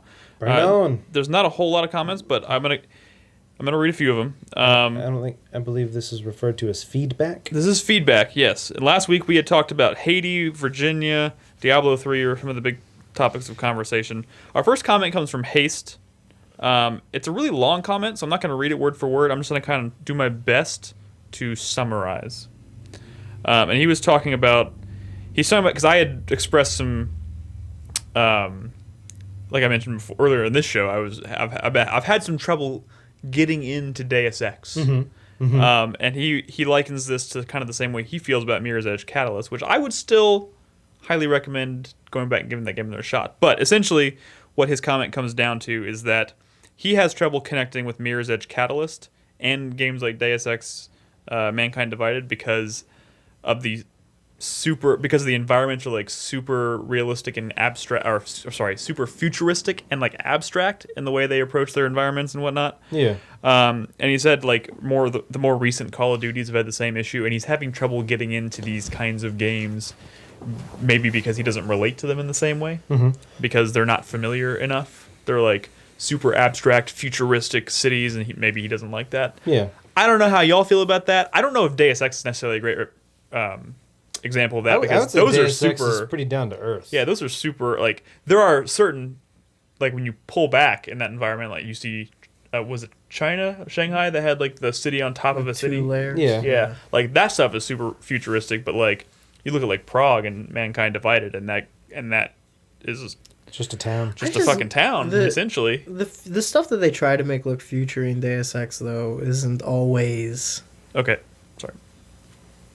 Bring that in a little bit. Sorry. Continue. The stuff they try to make look future in Deus Ex is... I don't know, it's so fucking weird, though. Like, they pick this really weird aesthetic for everything, because they want it to look really future-y, but a lot of stuff also looks really... Victorian almost. Yeah, it's like clothing a lot. It's a weird, yeah. And then like the future buildings are just, I don't know. I think the production design for Deus Ex specifically is a little odd. It is, but it's unique. It is unique. You know, to address his comment, because he talks about Mirror's Edge Catalyst a lot in his comment, where like if you look at that game, especially compared to maybe the first one, like it's super, like it's first of all, it's an open world game. It's super like all the skyscrapers are super abstract. Like it almost feels like people wouldn't actually live in this city, because it doesn't look very practical. It just looks like it's super glossy. Mirror's Edge especially. Yeah, and I could see that being an issue. I mean, there are parts in that game where you get to like apartment complexes and suddenly you're like, oh, this looks like a place where people might actually live. But when you're running around outside of those areas, it's kind of like this doesn't feel necessarily like a real lived-in place. I'm gonna get real here for a second. It's a word that's not thrown around a lot because, especially in what we do, we try I don't to be. think we're allowed to use that word. We try to be descriptive in why we're not, something is not gelling with us, or why we really like something. We want to be as descriptive as possible. We don't want to use words that kind of like encompass an experience like wholly, because that doesn't seem maybe that useful. But I've sort of maybe kind of pushed back on that a little bit and realized that it's okay to say, maybe I don't like this game. I'm not really clicking with this game because it's just kind of boring.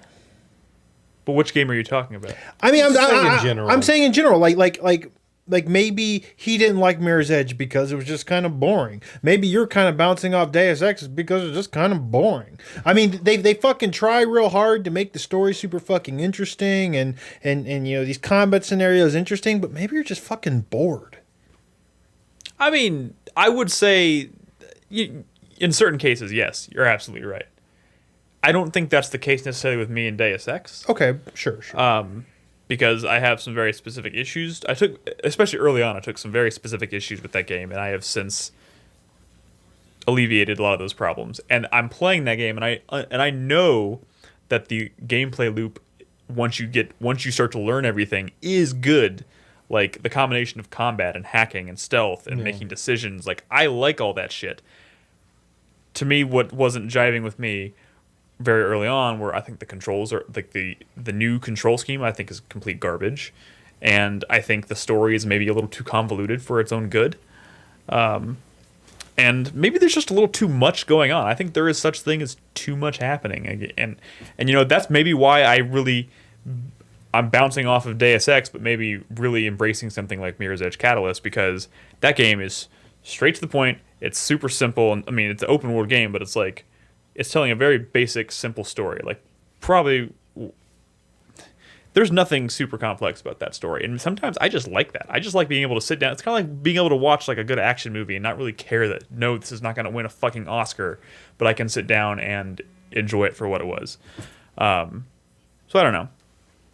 The not being able to connect with an environment is certainly an element or something worth talking about, I guess, but it may not always necessarily be the case.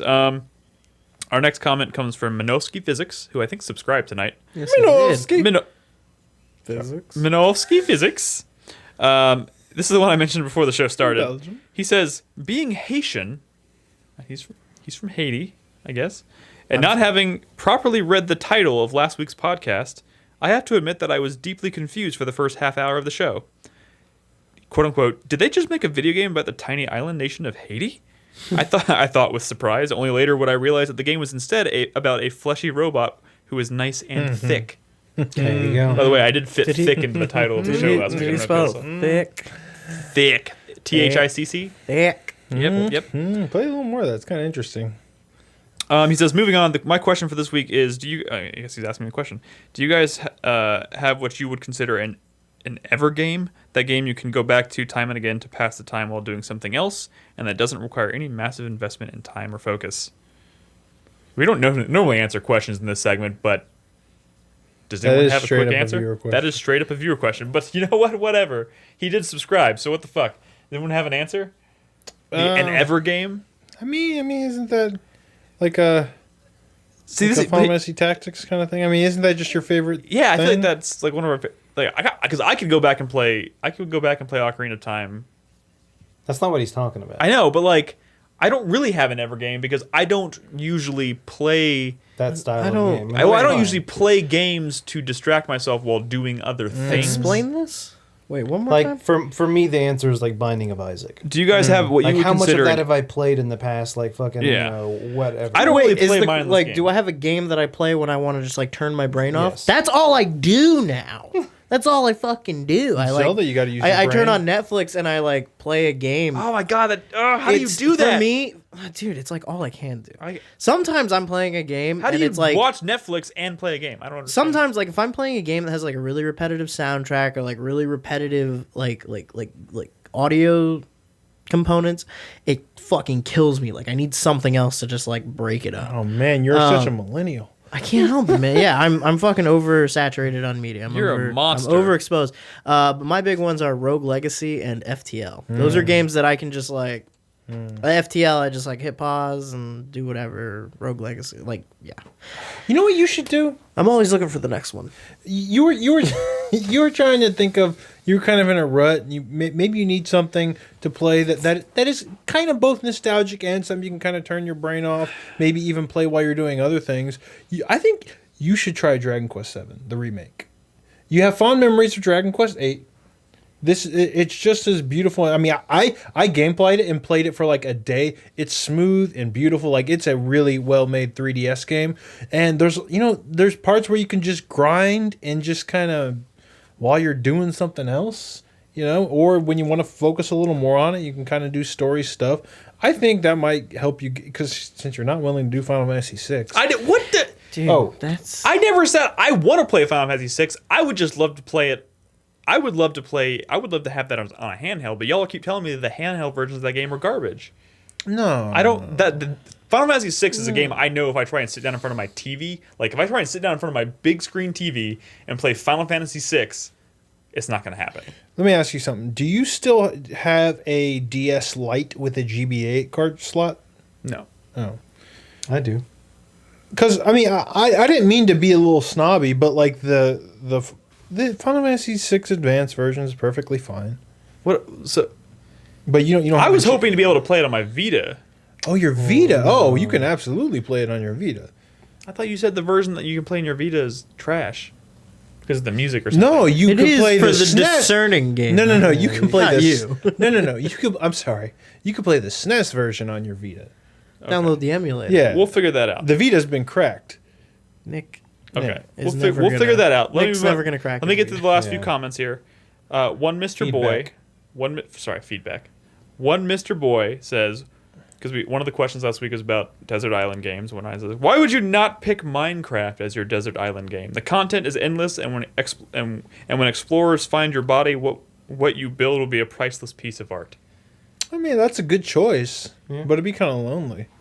Yeah.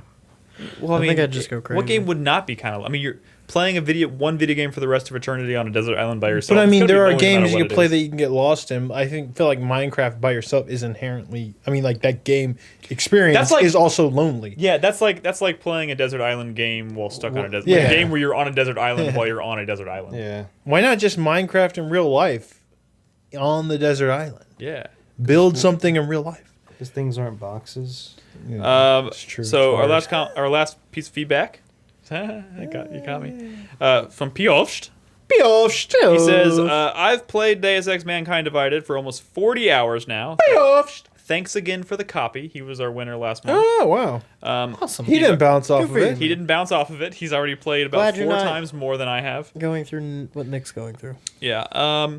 He says, but I kind of have mixed feelings about it. I love sneaking around and being able to take out a room full of people without setting off any alarms. The gameplay is really fun and solid.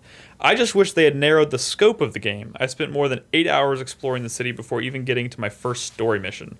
The story seems like the weakest part of the game for me, as I completed objectives without understanding my motivations for doing so. Main story missions felt very straightforward, while the side quests felt like padding. That being said, I still really enjoy playing the game, and I still want to play through it again to try and find out different augments and whatnot. At its worst, it's still more Human Revolution. Oh, and he says, I'm excited for Dishonored 2, and I think that it'll be a lot of fun, but I'm afraid it'll be the same basket as Mankind Divided, a solid sequel that incrementally builds on a solid game. I think that last comment there is probably the biggest thing maybe that we can comment on, because Dishonored 2 is coming very soon. So is that still November, right? Yeah, in November, yeah. And it's weird because I watched leading up to Mankind Divided. I had this feeling like that just looks too similar to Human Revolution. I don't know if I can necessarily let myself get that excited about it, because I was expecting it to be maybe another reinvention of itself. And Dishonored 2 is almost kind of taking the same approach. It very much looks like more Dishonored, but for some reason I don't feel the same way looking at Dishonored 2 versus the way I felt when I looked at Mankind Divided. I don't know Maybe what that because is. you can play as a different protagonist. Maybe. I mean, and maybe it's just the environment is just different enough when it wasn't. I don't think it really was in Mankind Divided. So, I mean, maybe because the fucking main character of Dishonored 2 looks dope as hell. Yeah. And Adam Jensen is. I would say that, yeah, being someone who's a big fan of Mankind Divided, I would say they are different. And I think his issue stems from the fact that there's so much to do in the world. When you get to a story sensory mission, overload. Yeah, when you get to a story mission, it just feels like another thing.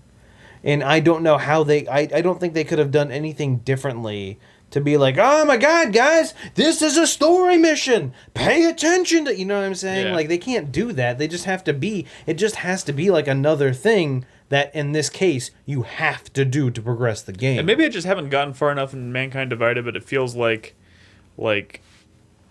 the main story they're telling in Mankind Divided is just very low key. Maybe it ramps up. I'm assuming it probably ramps up later and feels more epic, as some might say.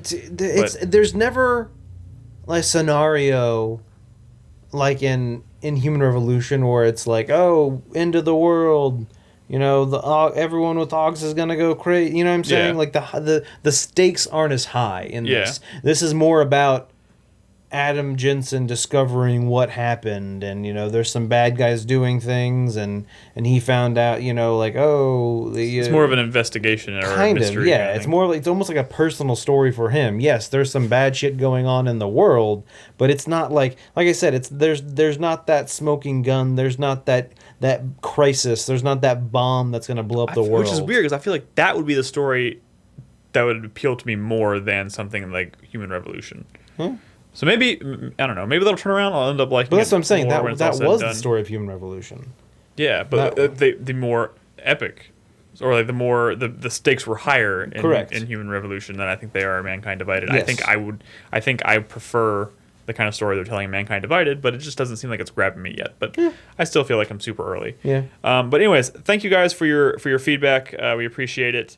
If you want to comment on anything we talked about during this episode, leave them in the comments for the episode when I post it to 4playernetwork.com, and we'll get to as many as we can on next week's episode, probably at the beginning of the show.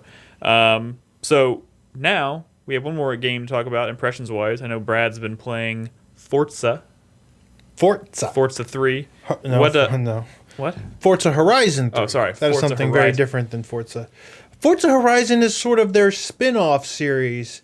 That's an open world, more arcadey racing game than kind of your closed circuit. You know, I'm gonna race on Laguna Seca over and over again until I get it right. Kind of like, you know, regular Forza. You know, it's still got the licensed cars. You can drive your Ferraris and your Beamers and all that stuff. But, you know, it's just, you know, there's a lot of off-road stuff. You're just an open world racing game. I decided to pick this one up because not only has it been getting pretty phenomenal. Huh? You bought it? No. I gameplayed it. It's, you know, because it was getting phenomenal reviews, and I haven't played a racing game in years, and you know, I just kind of wanted to. You had that itch? Well, I mean, sure. I mean, I like a good racing game. I mean, usually I gravitate towards arcade racing games. You know, like I like. Less simmy? I like MotorStorm. I like Burnout. I like Wipeout. But you know, I have played. You know, I got pretty deep into like Gran Turismo 3 back in the day, especially. I played a whole bunch of, so it's not like I'm anti racing sim. I can absolutely play something like that. But you know, like I said, phenomenal reviews. I always actually had the itch to play like the last game, but I didn't have an Xbone at the time, and I didn't want to play the 360 version. So I tried it out, and it seems like a well-made, good racing game. You know, like it's polished. There's all these nice looking cars. You got this big world. The racing seems really solid. There's a lot of cool off-road stuff. I kind of like rally stuff. What is there to do in an open world racing game other than race? No, I mean, they have different kinds of challenges and stuff. I mean, Forza's got all these weird events. I mean, the Horizon series kind of, you know, has these weird special events. By the way, check out this truck. I downloaded the skin from the... Oh my gosh, is this a Popeyes It's truck? a chicken? Popeyes truck. You can download custom skins, and someone made a Popeyes truck. I don't know why. Maybe it was a Popeyes employee. But it's pretty dope. Maybe someone just really it's fucking pretty loves slick. Popeyes. It's pretty slick. I think it's pretty dope. So the Forza Horizon series has all these like event races. Like you start the game and you're racing a helicopter that's carrying a Jeep. and you're trying to beat that helicopter carrying a jeep to the finish line, and towards the end they drop the jeep and he's like cheating or some shit. I don't know. And there's another event I did today where you're like racing a train. Oh, that's cool. And you're like jumping over it at parts and you're trying to beat it across tracks, and it's all pretty cool. And all this seems like well made. You know, there's some like rally, like point to point, like a lot of checkpoint races. Some of them that are actually in like tracks with laps, like this one. You know, there's a good sense of speed. It's really polished. The game feels a little aimless to me. You know, like take something like Gran Turismo. Again, the last one I played is 3, but I'm pretty sure they're still like this, where you start out, you're given like, you know, a pretty crappy car, you're getting your licenses, you know, to even race that car, you're upgrading that car, eventually you get to a point where you can start earning the license for like the next class of car, and you're like saving up to buy like nicer and nicer cars, and by the end of the game, you're like racing like really nice fucking, you know, like racing caliber versions of cars, you know, like professional racers do, and you fucking earned your way all the way up, and it's a progression. You go from race to race to race. This seems, you know, you have this open world, and there's all kinds of like these various race types, mission types all over the world, and it's, you don't even have to necessarily win them. You just do them, and you can go. It doesn't matter which order you do them or how many times you do them. You just it's a little aimless. And you're earning like points or fans or whatever the fuck they call it, and you spend credits to buy new vehicles. But it's not like they don't restrict you from buying like a fucking Indy car, and it's not even like that much money. So it's not like you're working up towards like better and better cars. I mean, you could kind of buy a really nice car right from the get-go if you want, and race that thing around. So it doesn't have that sense of progression. There's not a satisfying sense of progression that I really latch onto, that hook that really keeps me going forward. It's one of those things in more traditional racers, I guess, where when you do a race and like your car isn't good enough, so you can't. But then you go do some lesser races and you save up some money and you buy a nicer car, and then you upgrade that lesser car. Yeah, you know, you slap a turbo 4 into your. Yeah, I'm the thing. That's the thing. It's not a bad. The races are nice experiences, but I feel like I need some sort of meta, like a better meta game driving me forward, because I'm like, how do you stop playing this game? You just do shit until you're like, okay, until you run out of gas. Wait, can you run out of gas? No, he's making a bad pun joke. Oh. Sorry, you run out of steam. Run out of steam. No, these don't run on steam, Nolan. I don't want to fault. I don't know if the problem is just me, but it's probably you. But I don't think I like open world racing. You probably don't. I love Burnout Takedown. I love Burnout Revenge. But when Burnout Paradise came out, like it kind of lost it for me. I really didn't like Paradise. Like I liked the previous Burnout games, because that's when they went open world, where you're just kind of driving around and getting to your point. Well, it's just one of those, like, someone was going to do it eventually, because open world is just kind of like the thing to do. Well, yeah, that genre. became a big thing. But like Brad was saying, the problem is when you apply that to a game where it doesn't really fit, it's just no fun. In an open world racing game, what is there to do besides drive around from race to race to race, and that gets boring. If the races aren't fun and exciting, what's the point of doing it? The races are good, but like the shit you do between races, they try so hard to make that stuff interesting, and it's never fun or interesting.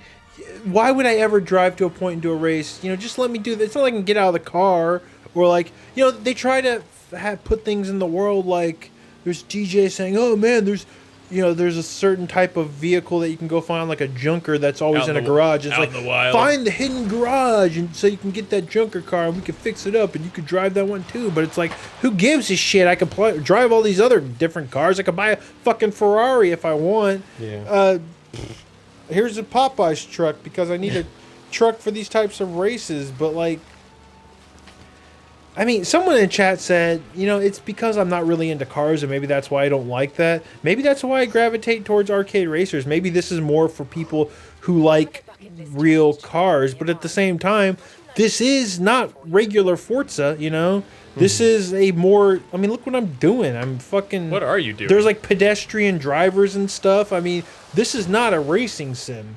I mean, you can kind of tweak the settings so it feels like one, but you're not doing the shit you do in a racing sim where you're going from race to race and you're progressing and you're getting better at a certain track. You're just kind of driving all over the place, and you know, they do try, like, this is a mission where I'm trying to, you know, score points by like drifting, and it just seems so aimless. I feel like I'm really missing something here, because this game is getting like really good scores, and people are like, oh, it's like one of the best racing games ever, and it's like, man, I would rather play MotorStorm Pacific Rift. Because I think you know, most times, like when I'm listening to other podcasts and I hear people talking about Forza Horizon or any Forza game, actually, it's usually, almost every time I hear it, it's people who are talking about, like, who are like car enthusiasts, who are really into. But this is not the series for those people. That's regular Forza. That's Gran Turismo. You know, that's some of the other sims out there. You know, there's a PC, like, people are really into racing sims, play like PC series and stuff, or even. But this. How much of this have you played so far? I mean, I probably played like 5-6 hours of this game. I played a lot today.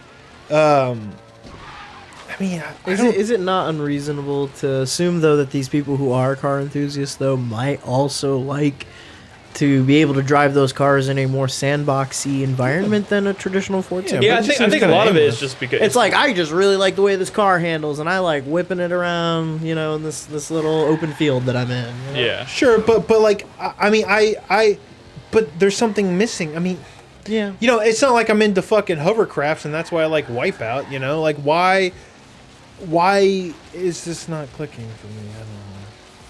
That's the thing. I had stopped playing this game, and I was like, you know what? Fuck this. I'm gonna send it back to Gameplay. I played some Aragami, and then I was like, I kind of want to turn Forza back on, and I did, and I had fun for a little bit until I got. And you're like, oh, it's still Forza. It's still the same shit. I don't know. Someone needs to talk to me about this. Who's played to Twitter? The yeah, to Twitter. Talk to me about this on Twitter. Talk to Brad about this on Twitter @BoulderBrad. All right.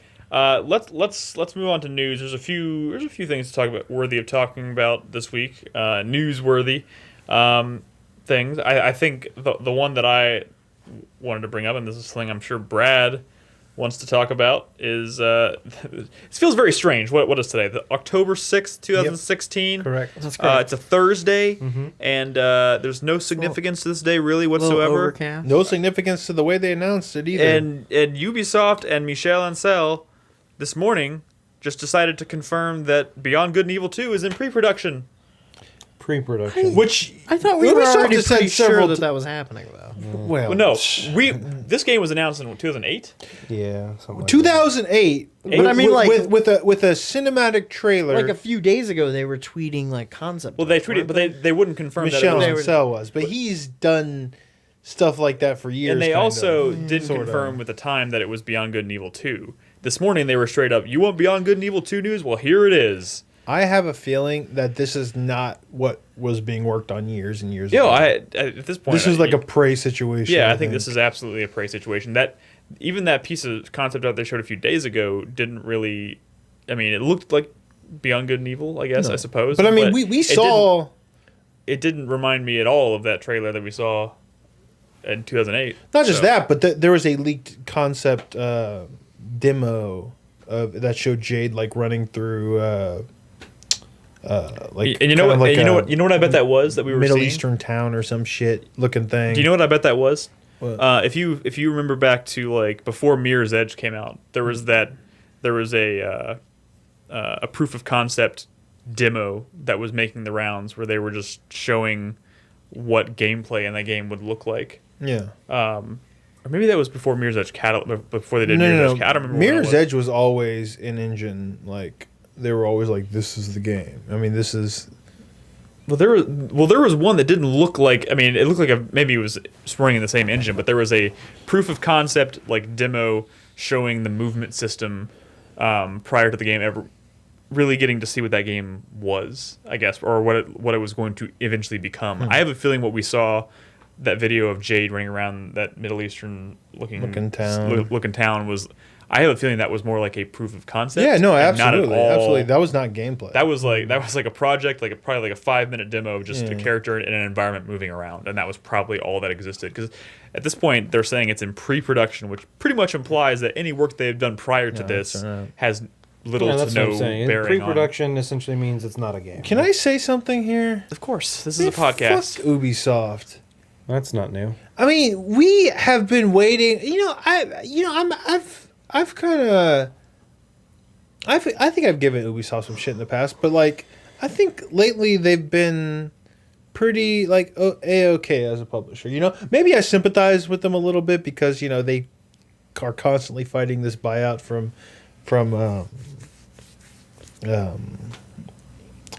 Vivendi, Vivendi. And it's so fucking frustrating that we've been waiting on this thing for fucking years and years and years, and they just kind of make a Facebook post saying, yeah, it's not a big deal. Yeah, I mean, I guess that is Beyond Good and Evil 2.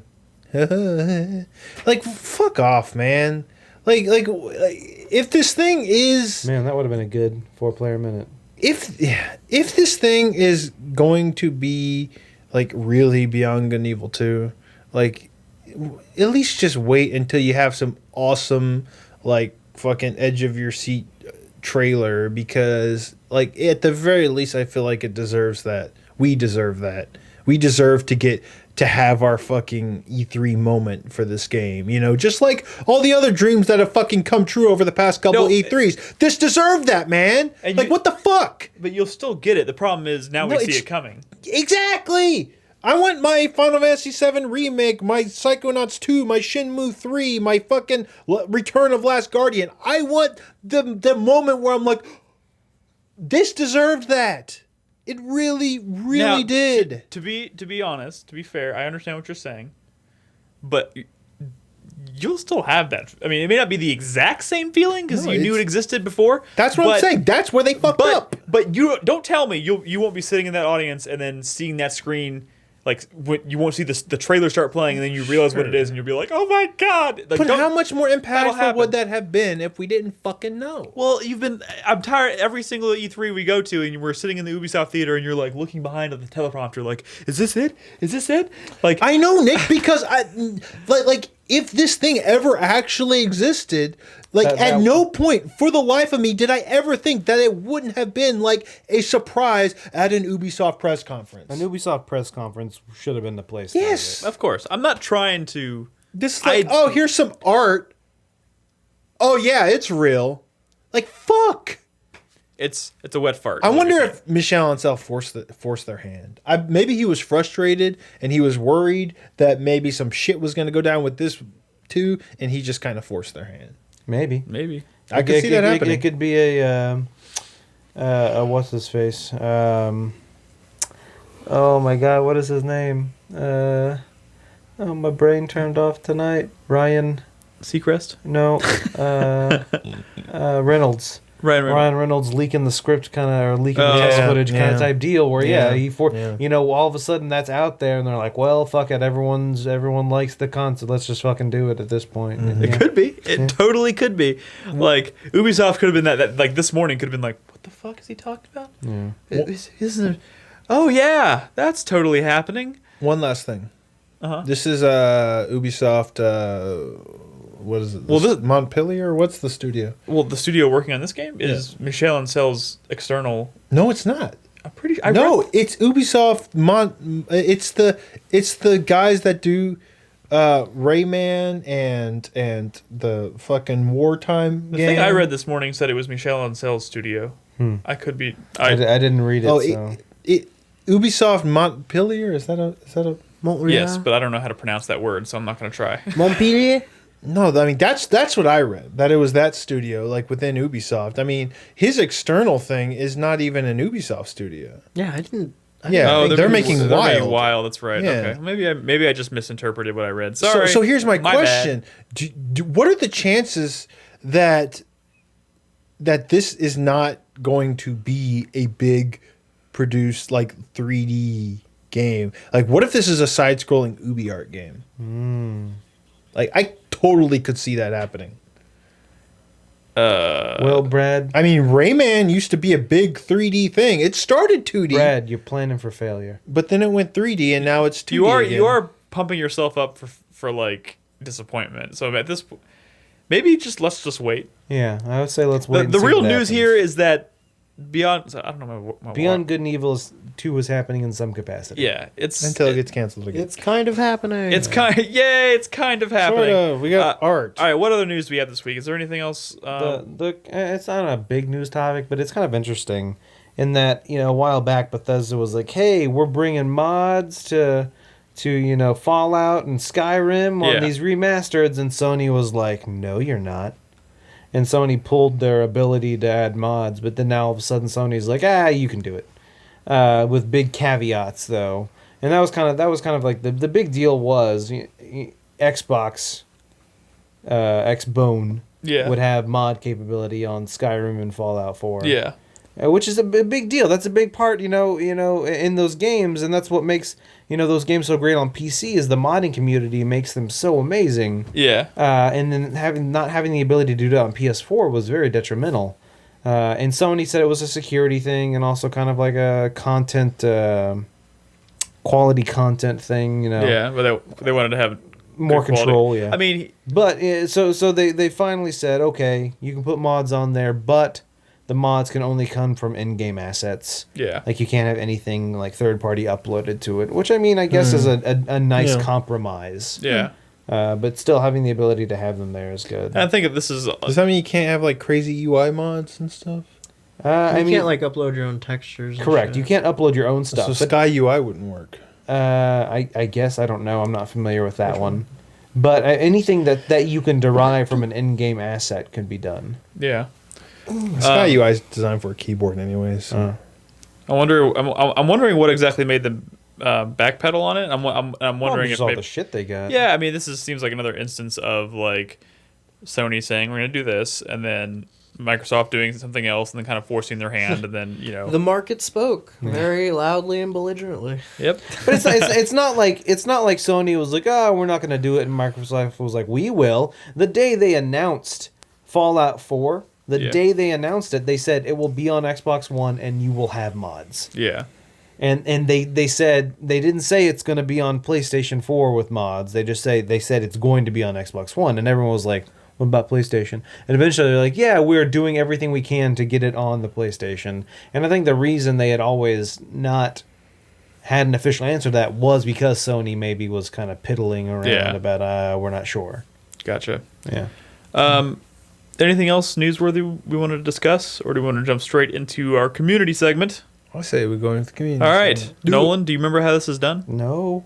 What do I do? Am I alive? By the way, we have some new patrons this week, It's and actually a couple that I think I didn't mention last week that I wanted to bring up. But I saw that list. The thing is, I think I remember bringing up one of these people like 2 months ago. It's possible. It's definitely possible. So yeah, there was Noah B and William C. Noah B and G.A. Octavio are definitely new patrons. Okay, who the fuck's William C? William C was from yesterday, and we got Noah B. I looked on the list of patrons, and I didn't see a William C on there at all. He's from there. yesterday? Yeah. Maybe my list was out of date. Yeah, he's there. He's there. And Gao Octavio, thank you very much. And Andrew T. That might be going back too far. Andrew T. We said it. He became a patron like 2 months ago. Well, you know what? No. Thank you anyways. Also, thanks to all the new Twitch Prime. Yeah, thank you to all of our patrons, all of our Twitch Prime subscribers. Hey, I'm thanks to anyone now for supporting officially us. a subscriber to 4Player. On Twitch Finally, yeah. I'm now a subscriber. I got the little hat icon on there. Oh, man. Because I have Prime, so. Malia is officially a subscriber to Swifter. Really? No. Oh, okay. All right. So let's get into some questions from our patrons. Yeah. I love questions. Yep. So first question this week comes from Mr. Green Toast. All right. Since it is the month of Halloween, it is. I wanted to ask the 4Player crew which video games have the best and worst use of Halloween stuff. For instance, I loved how Bully had an entire Halloween event with the entire school dressed up, and you could pull pranks to unlock a ninja outfit. Yeah. So Oh, kind of man. Halloween related stuff in games. The first thing that obviously comes to, it comes to mind, obviously, but it's Halloween Town and Kingdom Yeah, Hearts. that's the first thing that came to That's my the mind. best town. Just I mean, that's the best it planet. wasn't just the place; it was the outfit. Sora actually had a music. cool outfit. The Keyblade was cool. Like everything about that was like just fucking. And it was Because you really Nightmare can't Before go wrong Christmas. at all with Nightmare Before Christmas anything. So Yeah. that definitely came to mind for me as well. Oh, you can go I don't know wrong if with this Nightmare is- Before Christmas. Go into a Have hot you topic. been to Hot Topic? Yeah. Yeah. I don't know if this is technically Halloween, but I think this was released for Halloween. But the Infamous 2 Festival of Blood. You remember that? I think Nick has some Yeah, opinions Nick on that. likes that DLC. Fuck you, Brad. Festival Fuck of you. Blood. Yes, I love That was that a big game. deal. I No, don't- that was really cool. It was really cool. Didn't they release it as a Halloween thing? Like, didn't they release it in Probably. October? But The Red Dead one is really good. I again, don't these know, are not man. like Yeah, Halloween. they're not Halloween. I Yes. mean, I know what you're it's- saying. I know what you're saying. It's like he turns into a vampire and gets all these vampire powers, is and kind they of like released it in October, I think. I don't know. Somebody better double check. me I on honestly don't think the list of Halloween Yeah, related stuff is that long. I do remember. I think like The Double Fine game. I think- Every- Oh yeah, I think Costume Quest. Costume Quest. Yeah, I think Patapon at one point had like a Halloween level or Really? something like that. Yeah, like they have like pumpkins and shit. There's a really good set of Halloween levels in Puppeteer. Puppeteer. Yeah. There's like a whole like Halloween world or Yeah. like area. in Puppeteer. Yeah. I wish, honestly, this question makes me realize I wish there were more Yeah. Halloween there's not themed enough. things I love in video Halloween. games. Oh, I'm gonna play some Puppeteer. Yeah, You know what? and like, You know what like also- every MMO has like Yeah, their like Final Fantasy their 11. Halloween. When I played Final Fantasy 11 on a Halloween, I would just, and I Those logged really in and I was like, lame, oh my man. god, Yeah. there's little jack Destiny had lanterns one. everywhere. Even my mud did crazy stuff for Halloween. Simple stuff like that is always a nice little touch. Yeah. Like Okay, when a game goes off the in-game clock and they will change things ever so slightly. Like yeah. Chris Davis would like us to mention that Dead by Daylight is adding Michael Myers for Halloween. That's cute. Cool. Next question I don't get it. this week from Zerby. Terrible. In a horror movie setup,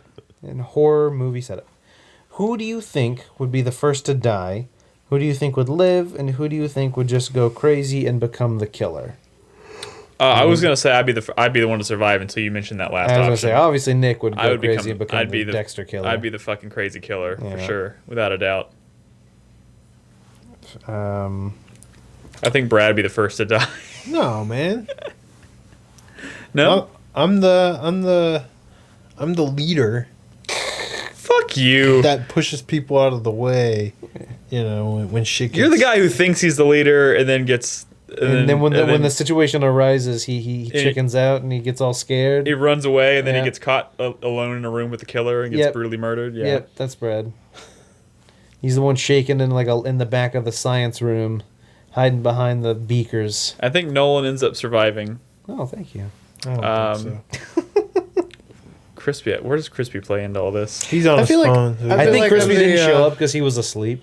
he was on his phone. Yeah, I was the guy who inadvertently caused the whole thing by. No, Crispy's like, No, I'm like the Samuel L. Jackson character. I'm like the guy No. who like figures it out and is about to like help everybody beat the threat, and then I get killed. no, Yeah, guys, you're like some cheesy, this is- self-aware no, dude who's this like, is- no, the lore's all wrong oh, here. this is And then you get perfect. killed. This is perfect because This doesn't make sense. I fucking love the Scream movies. Crispy is like Crispy is the Randy of the Scream movies. He's the fucking the horror movie The expert that always like the Randy Jamie dies. Kennedy character. yeah. But like he's The the, one fun, who knows he's all the the rules. He's the funny guy. He knows all the rules. He knows all the movies. He always brings out all the references. Everyone looks to him for advice, and then inevitably he dies in the sequel. Is it Jamie Kennedy? I thought it was Seth Green.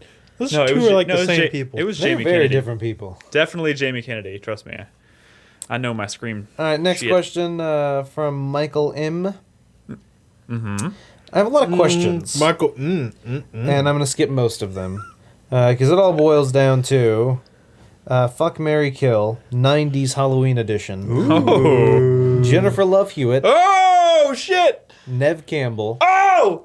or Sarah Michelle Gellar. Okay. All right. I have actually spent I've spent a long Nick time. is prepared for this I day. know. I'm not prepared because I've Kill spent. Sarah Michelle Gellar. No! Fuck you. Yes. Sorry. I spent oh my god. Fuck Nev Campbell and Jennifer Love Hewitt and go home happy. Oh my god.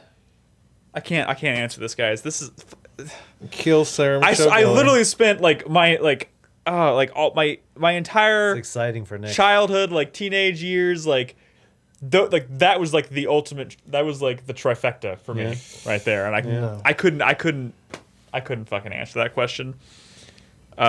Jesus Christ, That's tough. I would probably marry Sarah Michelle Gellar.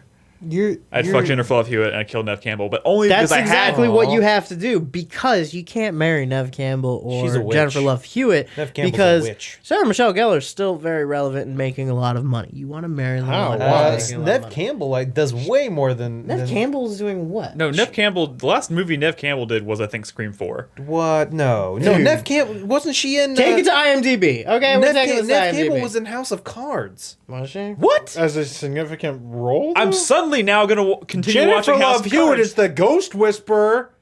Scream Ghost 4, Whisperer, Wild Things. anybody? You know, that is a secret, that is a guilty pleasure of Malia. She loves the Ghost Whisperer. I'll be honest. Party of Five. But I'll be honest. I have been in love are with you Sarah Michelle going Gellar since backwards? I was like She fucking. was in 13 episodes of House of Cards. Sarah Michelle Gellar, okay. She was in Manhattan, Welcome to Sweden, Walter, one episode of Mad Men, The Amish Murder, Grey's Anatomy. Yeah, she's not fucking making money, okay? Fuck that. Sarah And Michelle- Kill Sarah- Nev Campbell. What is Sarah Michelle Gellar doing? Dude, isn't Sarah Michelle Gellar... She's married to Freddie doesn't Prinze she Jr. have That's a- what she's doing. Yeah. Ever since she started showing up in Scooby-Doo movies, we were donezo. Okay, Hey, man. Sarah Michelle Gellar's most recent shit is like a couple of episodes of TV every once That's in because a while. Okay, that's because she's What Buffy was- the Vampire Slayer. She doesn't need to do anything else. Yeah, those That royalties. is Yeah, those royalties are crazy. Who kissed in Cruel What Intentions? was- Nev Campbell. I'm sorry, Sarah Michelle Gellar and Selma Blair. yes. Chris Selma Cruel Blair. Intentions. What is she doing? I was thinking of Wild Things, where Nev Campbell makes out with Denise Richards. That's what I'm thinking. that's What what is I was Denise thinking of. Richards doing anymore? Ugh. She's Christmas, Dr. Christmas Jones from The World Is Not Enough. We know. Anyway, Any other '90s chicks? Who are we talking? Those are the about? only three. God, this podcast is over for me. Those I are can't. not the I only can't. three. I'm gonna No, be thinking those about are this for not the rest the of the only fucking three. show. Oh God. I can't remember that one girl's name. From what? A lot of stuff. I don't remember. Based on acting... Nope. Anyway, I would definitely kill Jennifer by the Love way, Hewitt. there are. I forgot who. I forgot. Kill her? Yeah. I forget. Kill Jennifer Love Hewitt?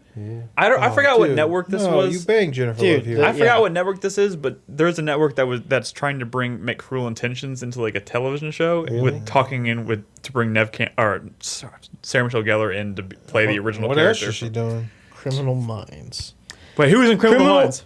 Jennifer Love Hewitt. Criminal Oh, Minds. that's right. She did a whole two She seasons did of. she 14 episodes.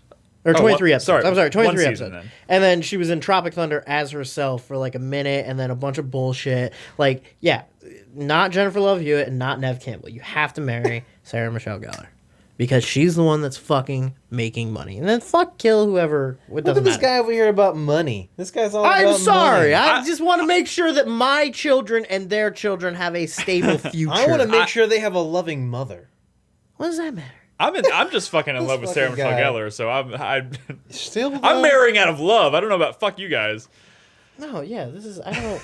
And you're marrying out of like teenage lust. Yeah, That's what you're Same marrying out thing. of. It's the same thing, Nolan. You're marrying out of how many It's gym all the- socks you could pile up. It's all the how many same used thing. gym socks you have.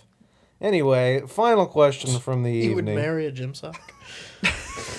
I'm saying he's marrying based on if you put If he use gym socks on a scale, a the gym one sock, that right. tips how many, over. How many Yeah. gym socks have I ruined over you? Jennifer Love Hewitt was in Criminal Minds, and they replaced her with Aisha Tyler. All right, from Whiteboro, and this is kind of a long one, but he wants to know why Sony gets a pass. I know. I read this question. This is Since E3 2013, Microsoft has basically canned everyone involved in the bad Xbox BS, added backwards compatibility, crossplay, and are giving more reasonable time for new console upgrade. Also, one worthy of an upgrade. Sony has a half-assed console upgrade, VR, blah, blah. He's saying, I don't want to read through the whole thing. he's essentially asking why he probably thinks that we give Sony a pass. Yeah, he said. He says the Last Guardian Horizon. Talking about game delays. The games haven't been super impressive. That's subjective. We don't. Yeah, I know. We don't start looking the way down the line in God of War for it to be delayed. They increase the price of PlayStation Plus. Can we finally take into account actual facts and say that Sony has not been the best company in the recent months? I don't think anyone said that Sony's been the best company. I think where this question might be coming from is that when we talk about Microsoft, we talk about Xbox, it tends to be fairly negative. Yes. And Sony maybe not so much. In all fairness, that's only because Xbox sucks.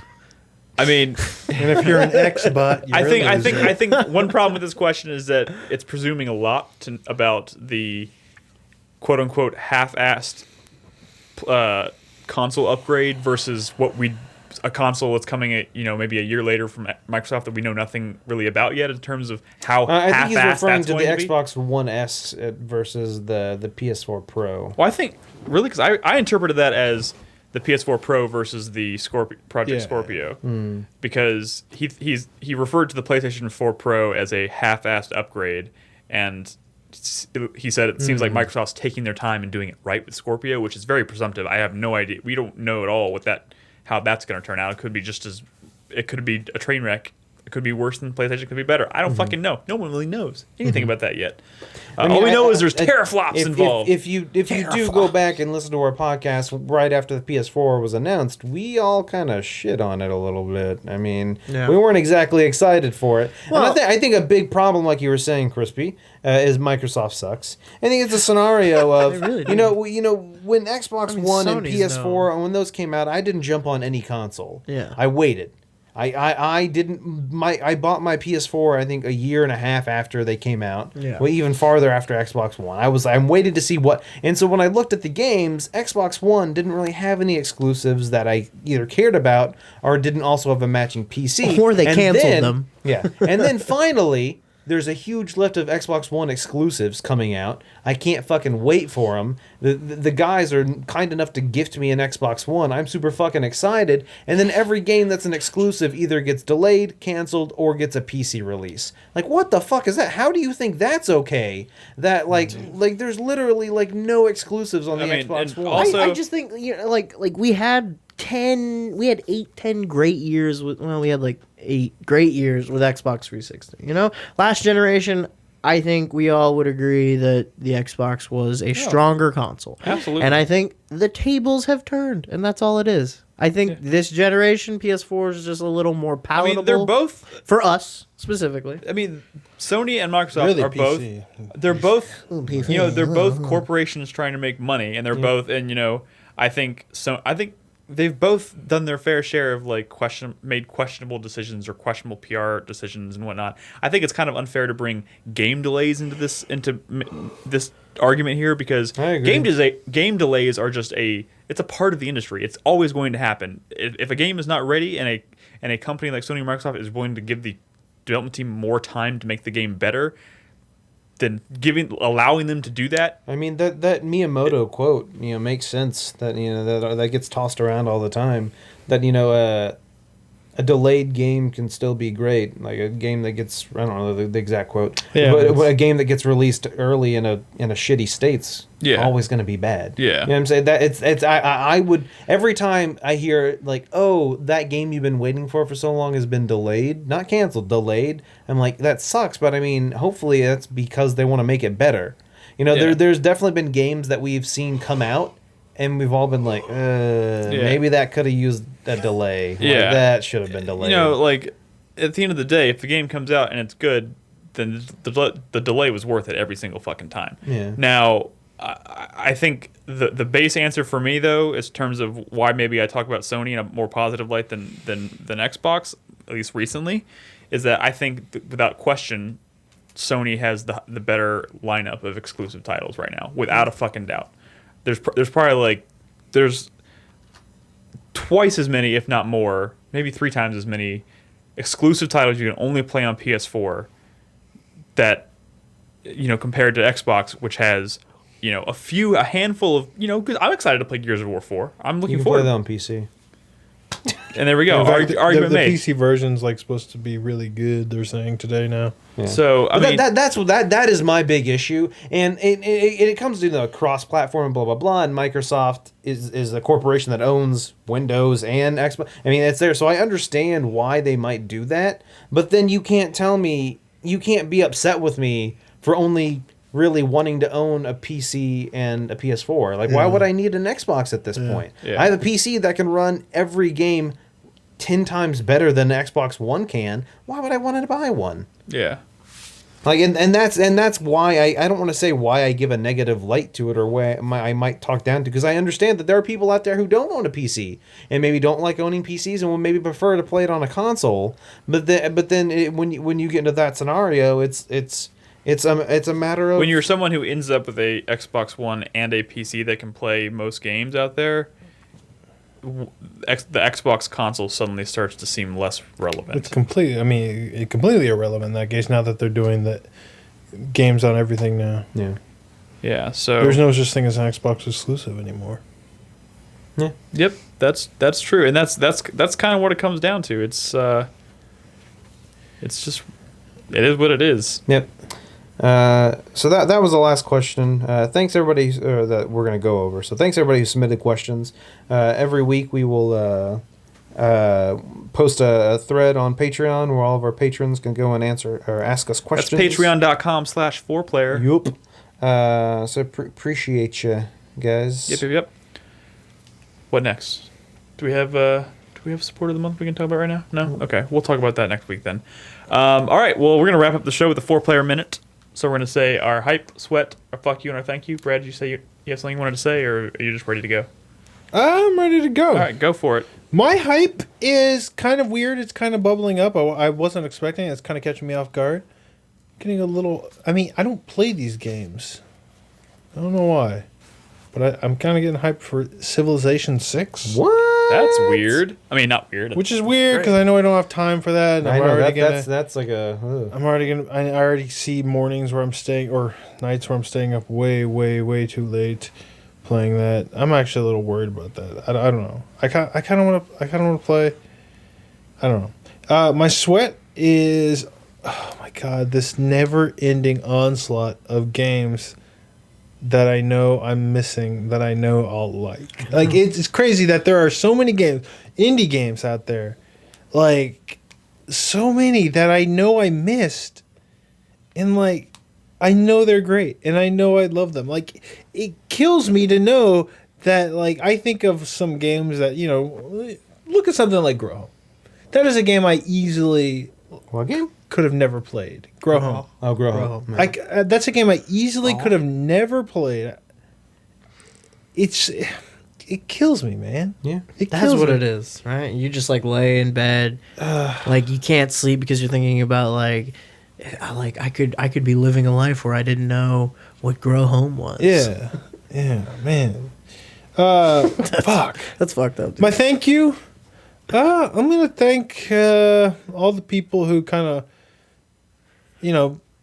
showed up during TwitchCon when I was doing that panel and kind of showed their support. I know there were some of y'all in there the Twitch channel chat who was kind of like, yeah, it's 4-player podcast. Along with the other people that I didn't recognize, which was nice. But and a big thanks to Chingy as well for kind of organizing the whole thing. He definitely put in the work, and his rousing speech at the end of the panel. Everyone in chat was doing because I went back to watch it. Yeah. Because, by the way, I don't know if y'all knew that. When I was up there on the stage, I could not hear anything. I could hear Swifter and Sweetie and, like, Craig, kind of. But, like on that stage, there was something so weird with the sound. It was echoey. I could not hear half the panel. Anytime they said anything, I was, like, looking. I just couldn't hear. It was very, very strange effect. I couldn't hear anybody asking questions. So I went back to watch the panel I was worried when I was on that panel that I was going to be saying stuff that was already said because I couldn't hear them. It was very strange. But yeah, I went back to watch it, and I was watching chat, and it was funny when he was giving that speech at the end. Everyone was doing the cry face, like the Binding of Isaac looking. Mm-hmm. What is that fucking icon? The crying Isaac. What you're talking about, or whatever. It's called. But yeah, thanks everybody for showing their for support. It was actually kind of, I mean, whatever. The panel wasn't tough for me, but that trip was kind of tough for me. So everyone who showed their support, thank you. Oh, my fuck you. Finally, my fuck you goes to Microsoft. Yeah, there it is. My fuck you goes to Microsoft. A big fuck you. So today or yesterday, Voodoo Vince Remastered got announced. Oh, I heard of The original Xbox game is getting a remaster. Voodoo Vince, and you know what? Nothing against Voodoo Vince. You know, I actually hear that's underrated, Jim. Is this Phantom Dust? This is about Phantom Dust. Like, cause what the fuck world do we live in where they announce we're gonna make a new Phantom Dust? Maybe not. We're just gonna remaster Phantom Dust. And then we hear nothing about it. And now what, they're remastering Voodoo Vince? Clearly they have the capability to remaster an original Xbox game for the fucking Xbone and the PC. Where the fuck is Phantom Dust? Where the fuck is Phantom Dust? What the fuck, Microsoft? Voodoo Vince? Who the fuck cares about Voodoo Vince? God damn it. Not Brad. My license plate in Forza Horizon 3 is Phantom Dust. Minus the vowels. Phantom Dust minus the vowels. Yeah. Yeah. Nicely done. Nolan, What up? when did you get that Zelda book? I've had it for a little while. I haven't really used it a whole lot. It's just cool, like, ooh. Hit us with your 4-player minute then. My 4-player ministers now. My hype is that I'm Dr. Bernadette Hedstrom, I guess. Is that how that works? I guess so. I don't know. No, yeah. I mean, it's weird to think about that I'm married, but I guess it's exciting as well. It's a thing. Ball and chain. You sound really into it. Yeah. But it's weird because it's kind of like the same but different. Like, I don't know. It's hard to explain. After that 11-year courting period, I guess. Yeah. What am Yeah, I it's supposed- not like you're what am I like supposed- moving in together. What am I or supposed to do anything. with the garter? I don't want You to throw still it. have it? Yeah, what am I supposed? I'm not That's gonna throw it. It feels weird. I insanitary. don't want to throw it away. Yeah. That's like basically underwear. Yeah, that's really creepy. I mean, it's like it has like longhorns on it. Like, what am I supposed to? Do you just smell throw it sometimes, Yeah, Nick? sometimes. I'll let Bernadette know you liked it. Just bury it in the backyard. I worked All right, hard anyway, for that. moving on. My sweat is that all of that's over. The wedding, the honeymoon, all of that's over now. And like when I got back from the honeymoon, I was like, yeah, I can just like play games. And like the first like 2 days, I just like sat there, and I did like nothing. You didn't play games? No, I didn't. I played a little bit of Binding of You Isaac. browsed the fucking internet like the rest of us. Because I was just like, I don't even know what to think. Like, because it was like a 10-day vacation, which is the longest vacation I've had, like, ever. And I didn't know what to feel. I don't know. It's weird. Just look at your phone and zone out. Well, that's what I kind of did. I zoned out and I watched Netflix while playing Binding of Isaac. No, let me be clear about something real quick. I tried to give it back to Bernadette. She had 2. Yeah. For those that was don't the know, fake one. Bernadette wore 2 garters, one to keep and one to be tossed. So she planned ahead. So anyway, And it's too nice of a garment to just like Dude, throw in the fucking- trash. Nick tackled a kid to get that. I garter. did. He got violent out there. Give it to you can see it in the video. He put it on a football, and Yeah. He fucking like kidney punched somebody. Yeah. My had thank to have you goes to, first of all of you here for Where is it? being a part of my wedding day. Hey, Oh, It's under my pillow. you're welcome, Nolan. Yeah, I do appreciate thank it. you. Oh yeah. I don't. I use this knife at work every day now. I don't get out much For stabbing but I'm hobos. glad. You know. Nick, It's under my pillow. sorry, Nolan. That's fine. Where exactly in your house? Is Under that my pillow. No, like literally, seriously, where is it? Under his pillow. Is it in your Yeah, sock I drawer? don't- Like, I want to know exactly in your house where it is. I don't know exactly where it is. Yeah, where is it? When you walk into my bedroom closet, I have a Right next to the I have a sex bunch swing. of shelves that are built into my wall, and it's where I put like my wallet and shit when I come home from work, and it's just sitting there. You put it with your wallet and your keys. What That's do you like that's like your most like interacted like. You were gonna find a way to flip that around on me no matter where I said it was. Yeah. Sorry, Nolan. It's all right. Thank you as well for getting married and inviting us to such a lavish, lovely wedding. That was a very lovely ceremony. I'm glad. Thank you. It was Thank you for letting me worth be your best worth the man. money we spent on it. And also to everyone who sent us congratulations and stuff like that. We appreciate it. And then my fuck you goes to anyone and everyone pretty much, because everyone gave me wedding tips and everyone was like, oh, make sure to drink like water and do this and do that, but no one fucking warned me how fast the night goes. Like it was like all of a sudden people were like, it's time to leave, and I was like, what? Like Dude, I was pissed because the DJ stopped playing music. I was like, "What the fuck are you talking about? I could keep going for like 2 more hours." Because I feel like those last few songs. when I left, you were like pretty ready to, go on my honeymoon to sleep. to go on the honeymoon. It's just like if I could go back and do it again, I would have like had the ceremony at like 1 PM or something. Fucking party all Just night. just so the party could go longer. Guys, just because I go home at night and I rub the garter belt for good luck does not make me creepy, okay? Sometimes I put it on my own leg. I feel very pretty. But yeah, that's it. I'm wearing it right now. Around his balls. He just cinches them up. Wait, what did you say? Nothing. Don't worry Crispy, do about your it. 4-player minute. All right, my 5-player minute starts now. My hype is still for Dishonored 2. It's the only thing I got. I mean, That's all I got left, man. That's it. There is still a lot of cool shit No, coming there out is. this year. There man. is. But that's the one. Like I've been playing through the original Dishonored, like I said, and it kind of just stoking the fire. Even watching that Aragami or whatever, Aragami, I was like, fuck, man, I just want to go play Dishonored now. My sweat is a sweaty hype. I am sweaty hyped for Mafia 3. Ooh. I hope it's good, but I've been hearing some not great things. everyone's bitching about the PC port and its instability and its like cap frame rate and all that shit, which is fine.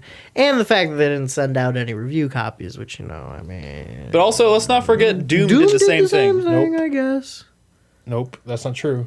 They sent out review copies. The embargo was day of. They didn't send That's what it review was. copies. Yeah, they didn't Gotcha, send any gotcha, review gotcha. copies. Yeah. That's suspect. Yeah. Yep, that is suspect. Yeah, I mean, you can be a little bitch about it if you want, I guess, but it could still be good. Hey, those like Mafia 2 was a game that was kind of I mean, divisive. I know. But some Oh, God, people Bernadette's in I chat. played.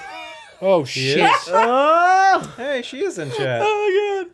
I played Mafia 2. I'm wearing I a garter played it- belt. I played it like, yeah, it's like poking out. I played it, kind of years after the fact, so there wasn't all of this like pressure of like a new release AAA game on it. It was just like I rented it and was like, oh, maybe this will be fun, and I finished it and I, got my enjoyment out of it. So I'm hoping to at least get that much out of Mafia 3, which who fucking knows really? Who fucking knows? Maybe it is a giant garbage fire, but. Fuck me, right? Who cares? Hey, No, it's kind of like what Nick was talking about earlier. Like when you sometimes just want to watch like a fucking dumb action movie. Yeah, I mean, that's all I sometimes want. games can be fun. I'm not It's supposed to expecting be Mafia. heady, though. This one's supposed to be like race relations and stuff. Like, Well, I would it's, imagine Yeah, it's supposed to be so. some dark shit. Yeah. wait. I'm not expecting It's it to... it's at Redbox. So Oh, I've got it. Don't worry. okay. I got it taken care of. Don't worry about me. I stole an entire case. Okay, so, hype, sweaty hype. Fuck. You're Lost fuck? it. Yeah, I lost you're it. right. I had him. My Fuck you. fuck you for the week. I don't know. Goes to That lying No Man's Sky dude kind of sucks. shut the fuck. My fuck you for the week goes to Brad for being Brad, just for showing up, Just for being here. just for showing Just up. for being here. in his own house. My thank you for the week goes to I don't know. Nobody. You Me? done Definitely not goofed. Greg Abbott. Thank you to Brad Oh, yeah, for fuck helping me Abbott. find some bottles and Link to the Past and telling me that about did the help. net and the fairies. Thank you, Brad. Oh, also Nolan's back since the first time since Wednesday. So Nolan, thank you for letting me stand with you on your special day and be your best man. Thanks for that best man speech. You got a standing ovation. That's true. That was pretty. Did I really? That was pretty good. People stood A up. couple people. Oh, I stood up. didn't know. It was a challenging speech. I feel like some people maybe. I might need to talk to you about that later, You Crispy. you changed the ending on me. Did I? The one you pitched to me earlier in the day about 11 years. Oh, I was didn't just happen. feeling it. I was just in the moment. I was just Okay. feeling it. I was just Okay. feeling it. You know, like I just. Plus, I didn't want to. I wanted to keep it somewhat. By the time I got to the end of the speech, too, people were just like, "Okay." I know. I Shut up. noticed Bernadette's name in chat is references lumpia. Yeah, That's like a Filipino egg roll or some shit, right? it is. Does she make those? No. Oh. We eat them because they're delicious, which making them's not very easy. Oh. Filipino people make lumpia. What her name was Lumpia? Well, because Malia always talks about this fucking Filipino friend that she had growing up, and her mom made like lumpia, and it was like the greatest thing she's ever eaten in her life. I love lumpia. I have some in my freezer at home. I've never had it. Yeah, It's like an egg roll. there was some at Bernadette's graduation party that Well, you were shit. at. So if you had the egg rolls that were there, I didn't. Those were lumpia. I did not. Damn it. Oh well. All right. Can I go? Yeah, the door's right there. All right. Get out. My fuck you of the week goes to. I'm gonna start with my fuck you.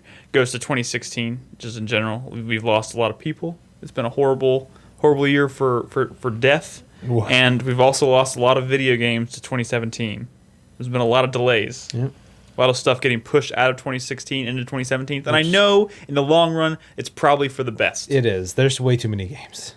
But we just lost Gravity Rush 2 last night. Yeah. Yeah. And I was really looking forward to David that. Bowie, Gravity Rush 2. Prince. It's all the same. Yeah. Harambe. Oh, Jesus Christ. Damn it. All right. My Dicks out. what's happening right now? Dicks out for Harambe. Oh. Get with it, Nick. Sorry. Get with it. I'm behind. Okay. My hype goes to Watch Dogs 2. I don't know. I'm kind of excited for Watch Dogs 2. I'm Oh, thinking. I keep forgetting that because I'm coming out thinking this about. year, right? Well, as things keep getting pushed out, I'm having to look at That's other in, like, things, and it's that in is officially Less than 2 months. yeah. Sorry. So I don't know. I'm getting excited for Watch Dogs 2. I keep thinking back to my time with Watch Dogs 1, and like there were a lot of like moments that just, what do they call them when just moments that just happen? I can't think of emergent moments. Ejaculate. There were a lot of emergent moments in Watch Dogs 1 for me that I loved. A lot of it had to do one of my favorite fucking things you could do in a video game the year Watch Dogs Play came out Diane Young. was fucking was fucking the blackout thing. Yeah. Being able to cause blackouts was dynamic, like just whenever you wanted was Being able to fucking cause cool. dicks out. So I don't know. I'm looking forward to Watch Dogs 2 and seeing what kind of improvements they've made, and maybe see if they can improve all the things they didn't do so well in the Did first you ever one. watch Mr. Robot? The first season, Why don't you watch the second season? Let us because I'm know. Watching TV? Too busy watching TV? I'm too busy watching other shows, like Because my sweat right now is video games because I've been spending too much fucking time watching Justified. Like I am addicted to this fucking show. What? I'm addicted. The show is so good. Fucking damn it. Hey, that's justified. It is a great show, God damn it. and I've been spending way too much time watching it when I could probably be playing video games. But like I said, I'm in kind of a rut. Like there's nothing I really feel like there's nothing out right now that I'm just like itching to fucking play. Like I'm not at work thinking about any games that are out right now because I want to be home and playing them. So You're thinking about I Justified. kind of have to tell myself to play. Dude, I've been watching fucking episodes of Justified during my lunch break at work. Like what? That's good. I've desperately I will blow been through that needing series a though. good gym show, and I don't know. Dude, Justified is a great fucking show. Highly recommend it. Q. But what about Smallville? You wouldn't like Smallville. What do you want me to tell you? No, I just Justified's a fucking show. I'm like, But would I like it on my third watch? You liked it especially on your third. I've never watch. I've watched it once, bro. Isn't that true, Crispy? You watched it more than Now once, I right? have watched other shows. Like I've watched Buffy the Vampire Slayer all the way through, probably like 4 or 5 times, Oh, okay. but not Smallville, All right. bro. All right, and my thank you of the week, of course, goes to Chingy and all the other panelists at the panel. at TwitchCon on Saturday. That was a lot of fun. Even though I wasn't really part of the panel itself, it was still great to be able to hang out and see all those people, and they were very accommodating. And hanging out with them before the panel and talking was fun, and having Brad on the panel was super awesome and nice of them. So thank you, Chingy, for organizing. Thank you to all the other panelists that we named earlier in the show for being on it and being so friendly and all this stuff. It was great. It was a great time. And that's our show. That's it. Mm-hmm. That's it for the week. I'm done. I'm getting the fuck out of here. Thank you guys for listening. 4playernetwork.com. I think the best part of our trip to Greece was Bernadette developed like this tick when she sleeps. I think it's because she got some weird like tickle in her throat that made her cough, and so whenever she would fall asleep, she would go. Wait, this developed specifically in Greece? While we were in Greece. And the funny thing is like the plane ride home, she was freaking out because she didn't want to like fall asleep and just be like. Dude, I do that all the time. Like, I'm so loud. Yeah, not super loud. Dude, I do that. Like if I ever fall asleep, or I'm like it's like sitting up, like when I'm in an airplane or something like that, and I'm like trying to like fall asleep, but I'm not like laying down. I'll do these things, and I'll like and I'll make noises. I fucking hate it. Especially when people are sitting next to me. But Brad and I had on the way back from when you all slept together. We had our own. We each had our own row in the airplane. Oh, there were 38 people on the plane. Nice. You fucking bastard. 38 people. I was laying down. Rat dick bastard. It turns out nobody flies from San Diego to Austin on a Saturday afternoon. Like, it's good to know. It was a fucking empty fucking flight. Direct flight. Everybody. It was a direct flight. Every Everybody single had their own person row. on the plane had their own row. This is really exclusive. It was very great. trendy. Oh my god. Anyways, let's wrap this up. Thank you guys for listening. 4playernetwork.com At least is the website. You can watch us broadcast games every single night at 4pp.tv or twitch.tv/4playerpodcast. And you can join our Discord. We mentioned that at the beginning of the show. It's discord.gg/4player. You can join that for free. It's like having Twitch chat in your pocket. You can talk to us at any time. It's pretty cool. You want to bother Nick while he's at work? Get fucking Discord. You totally can, but I'm not going to answer you probably when I'm at work. Anyways. You will. Yeah. Get him fired. Thanks for listening, guys. We'll be back next Thursday for another podcast with more video games. Bye. Bye.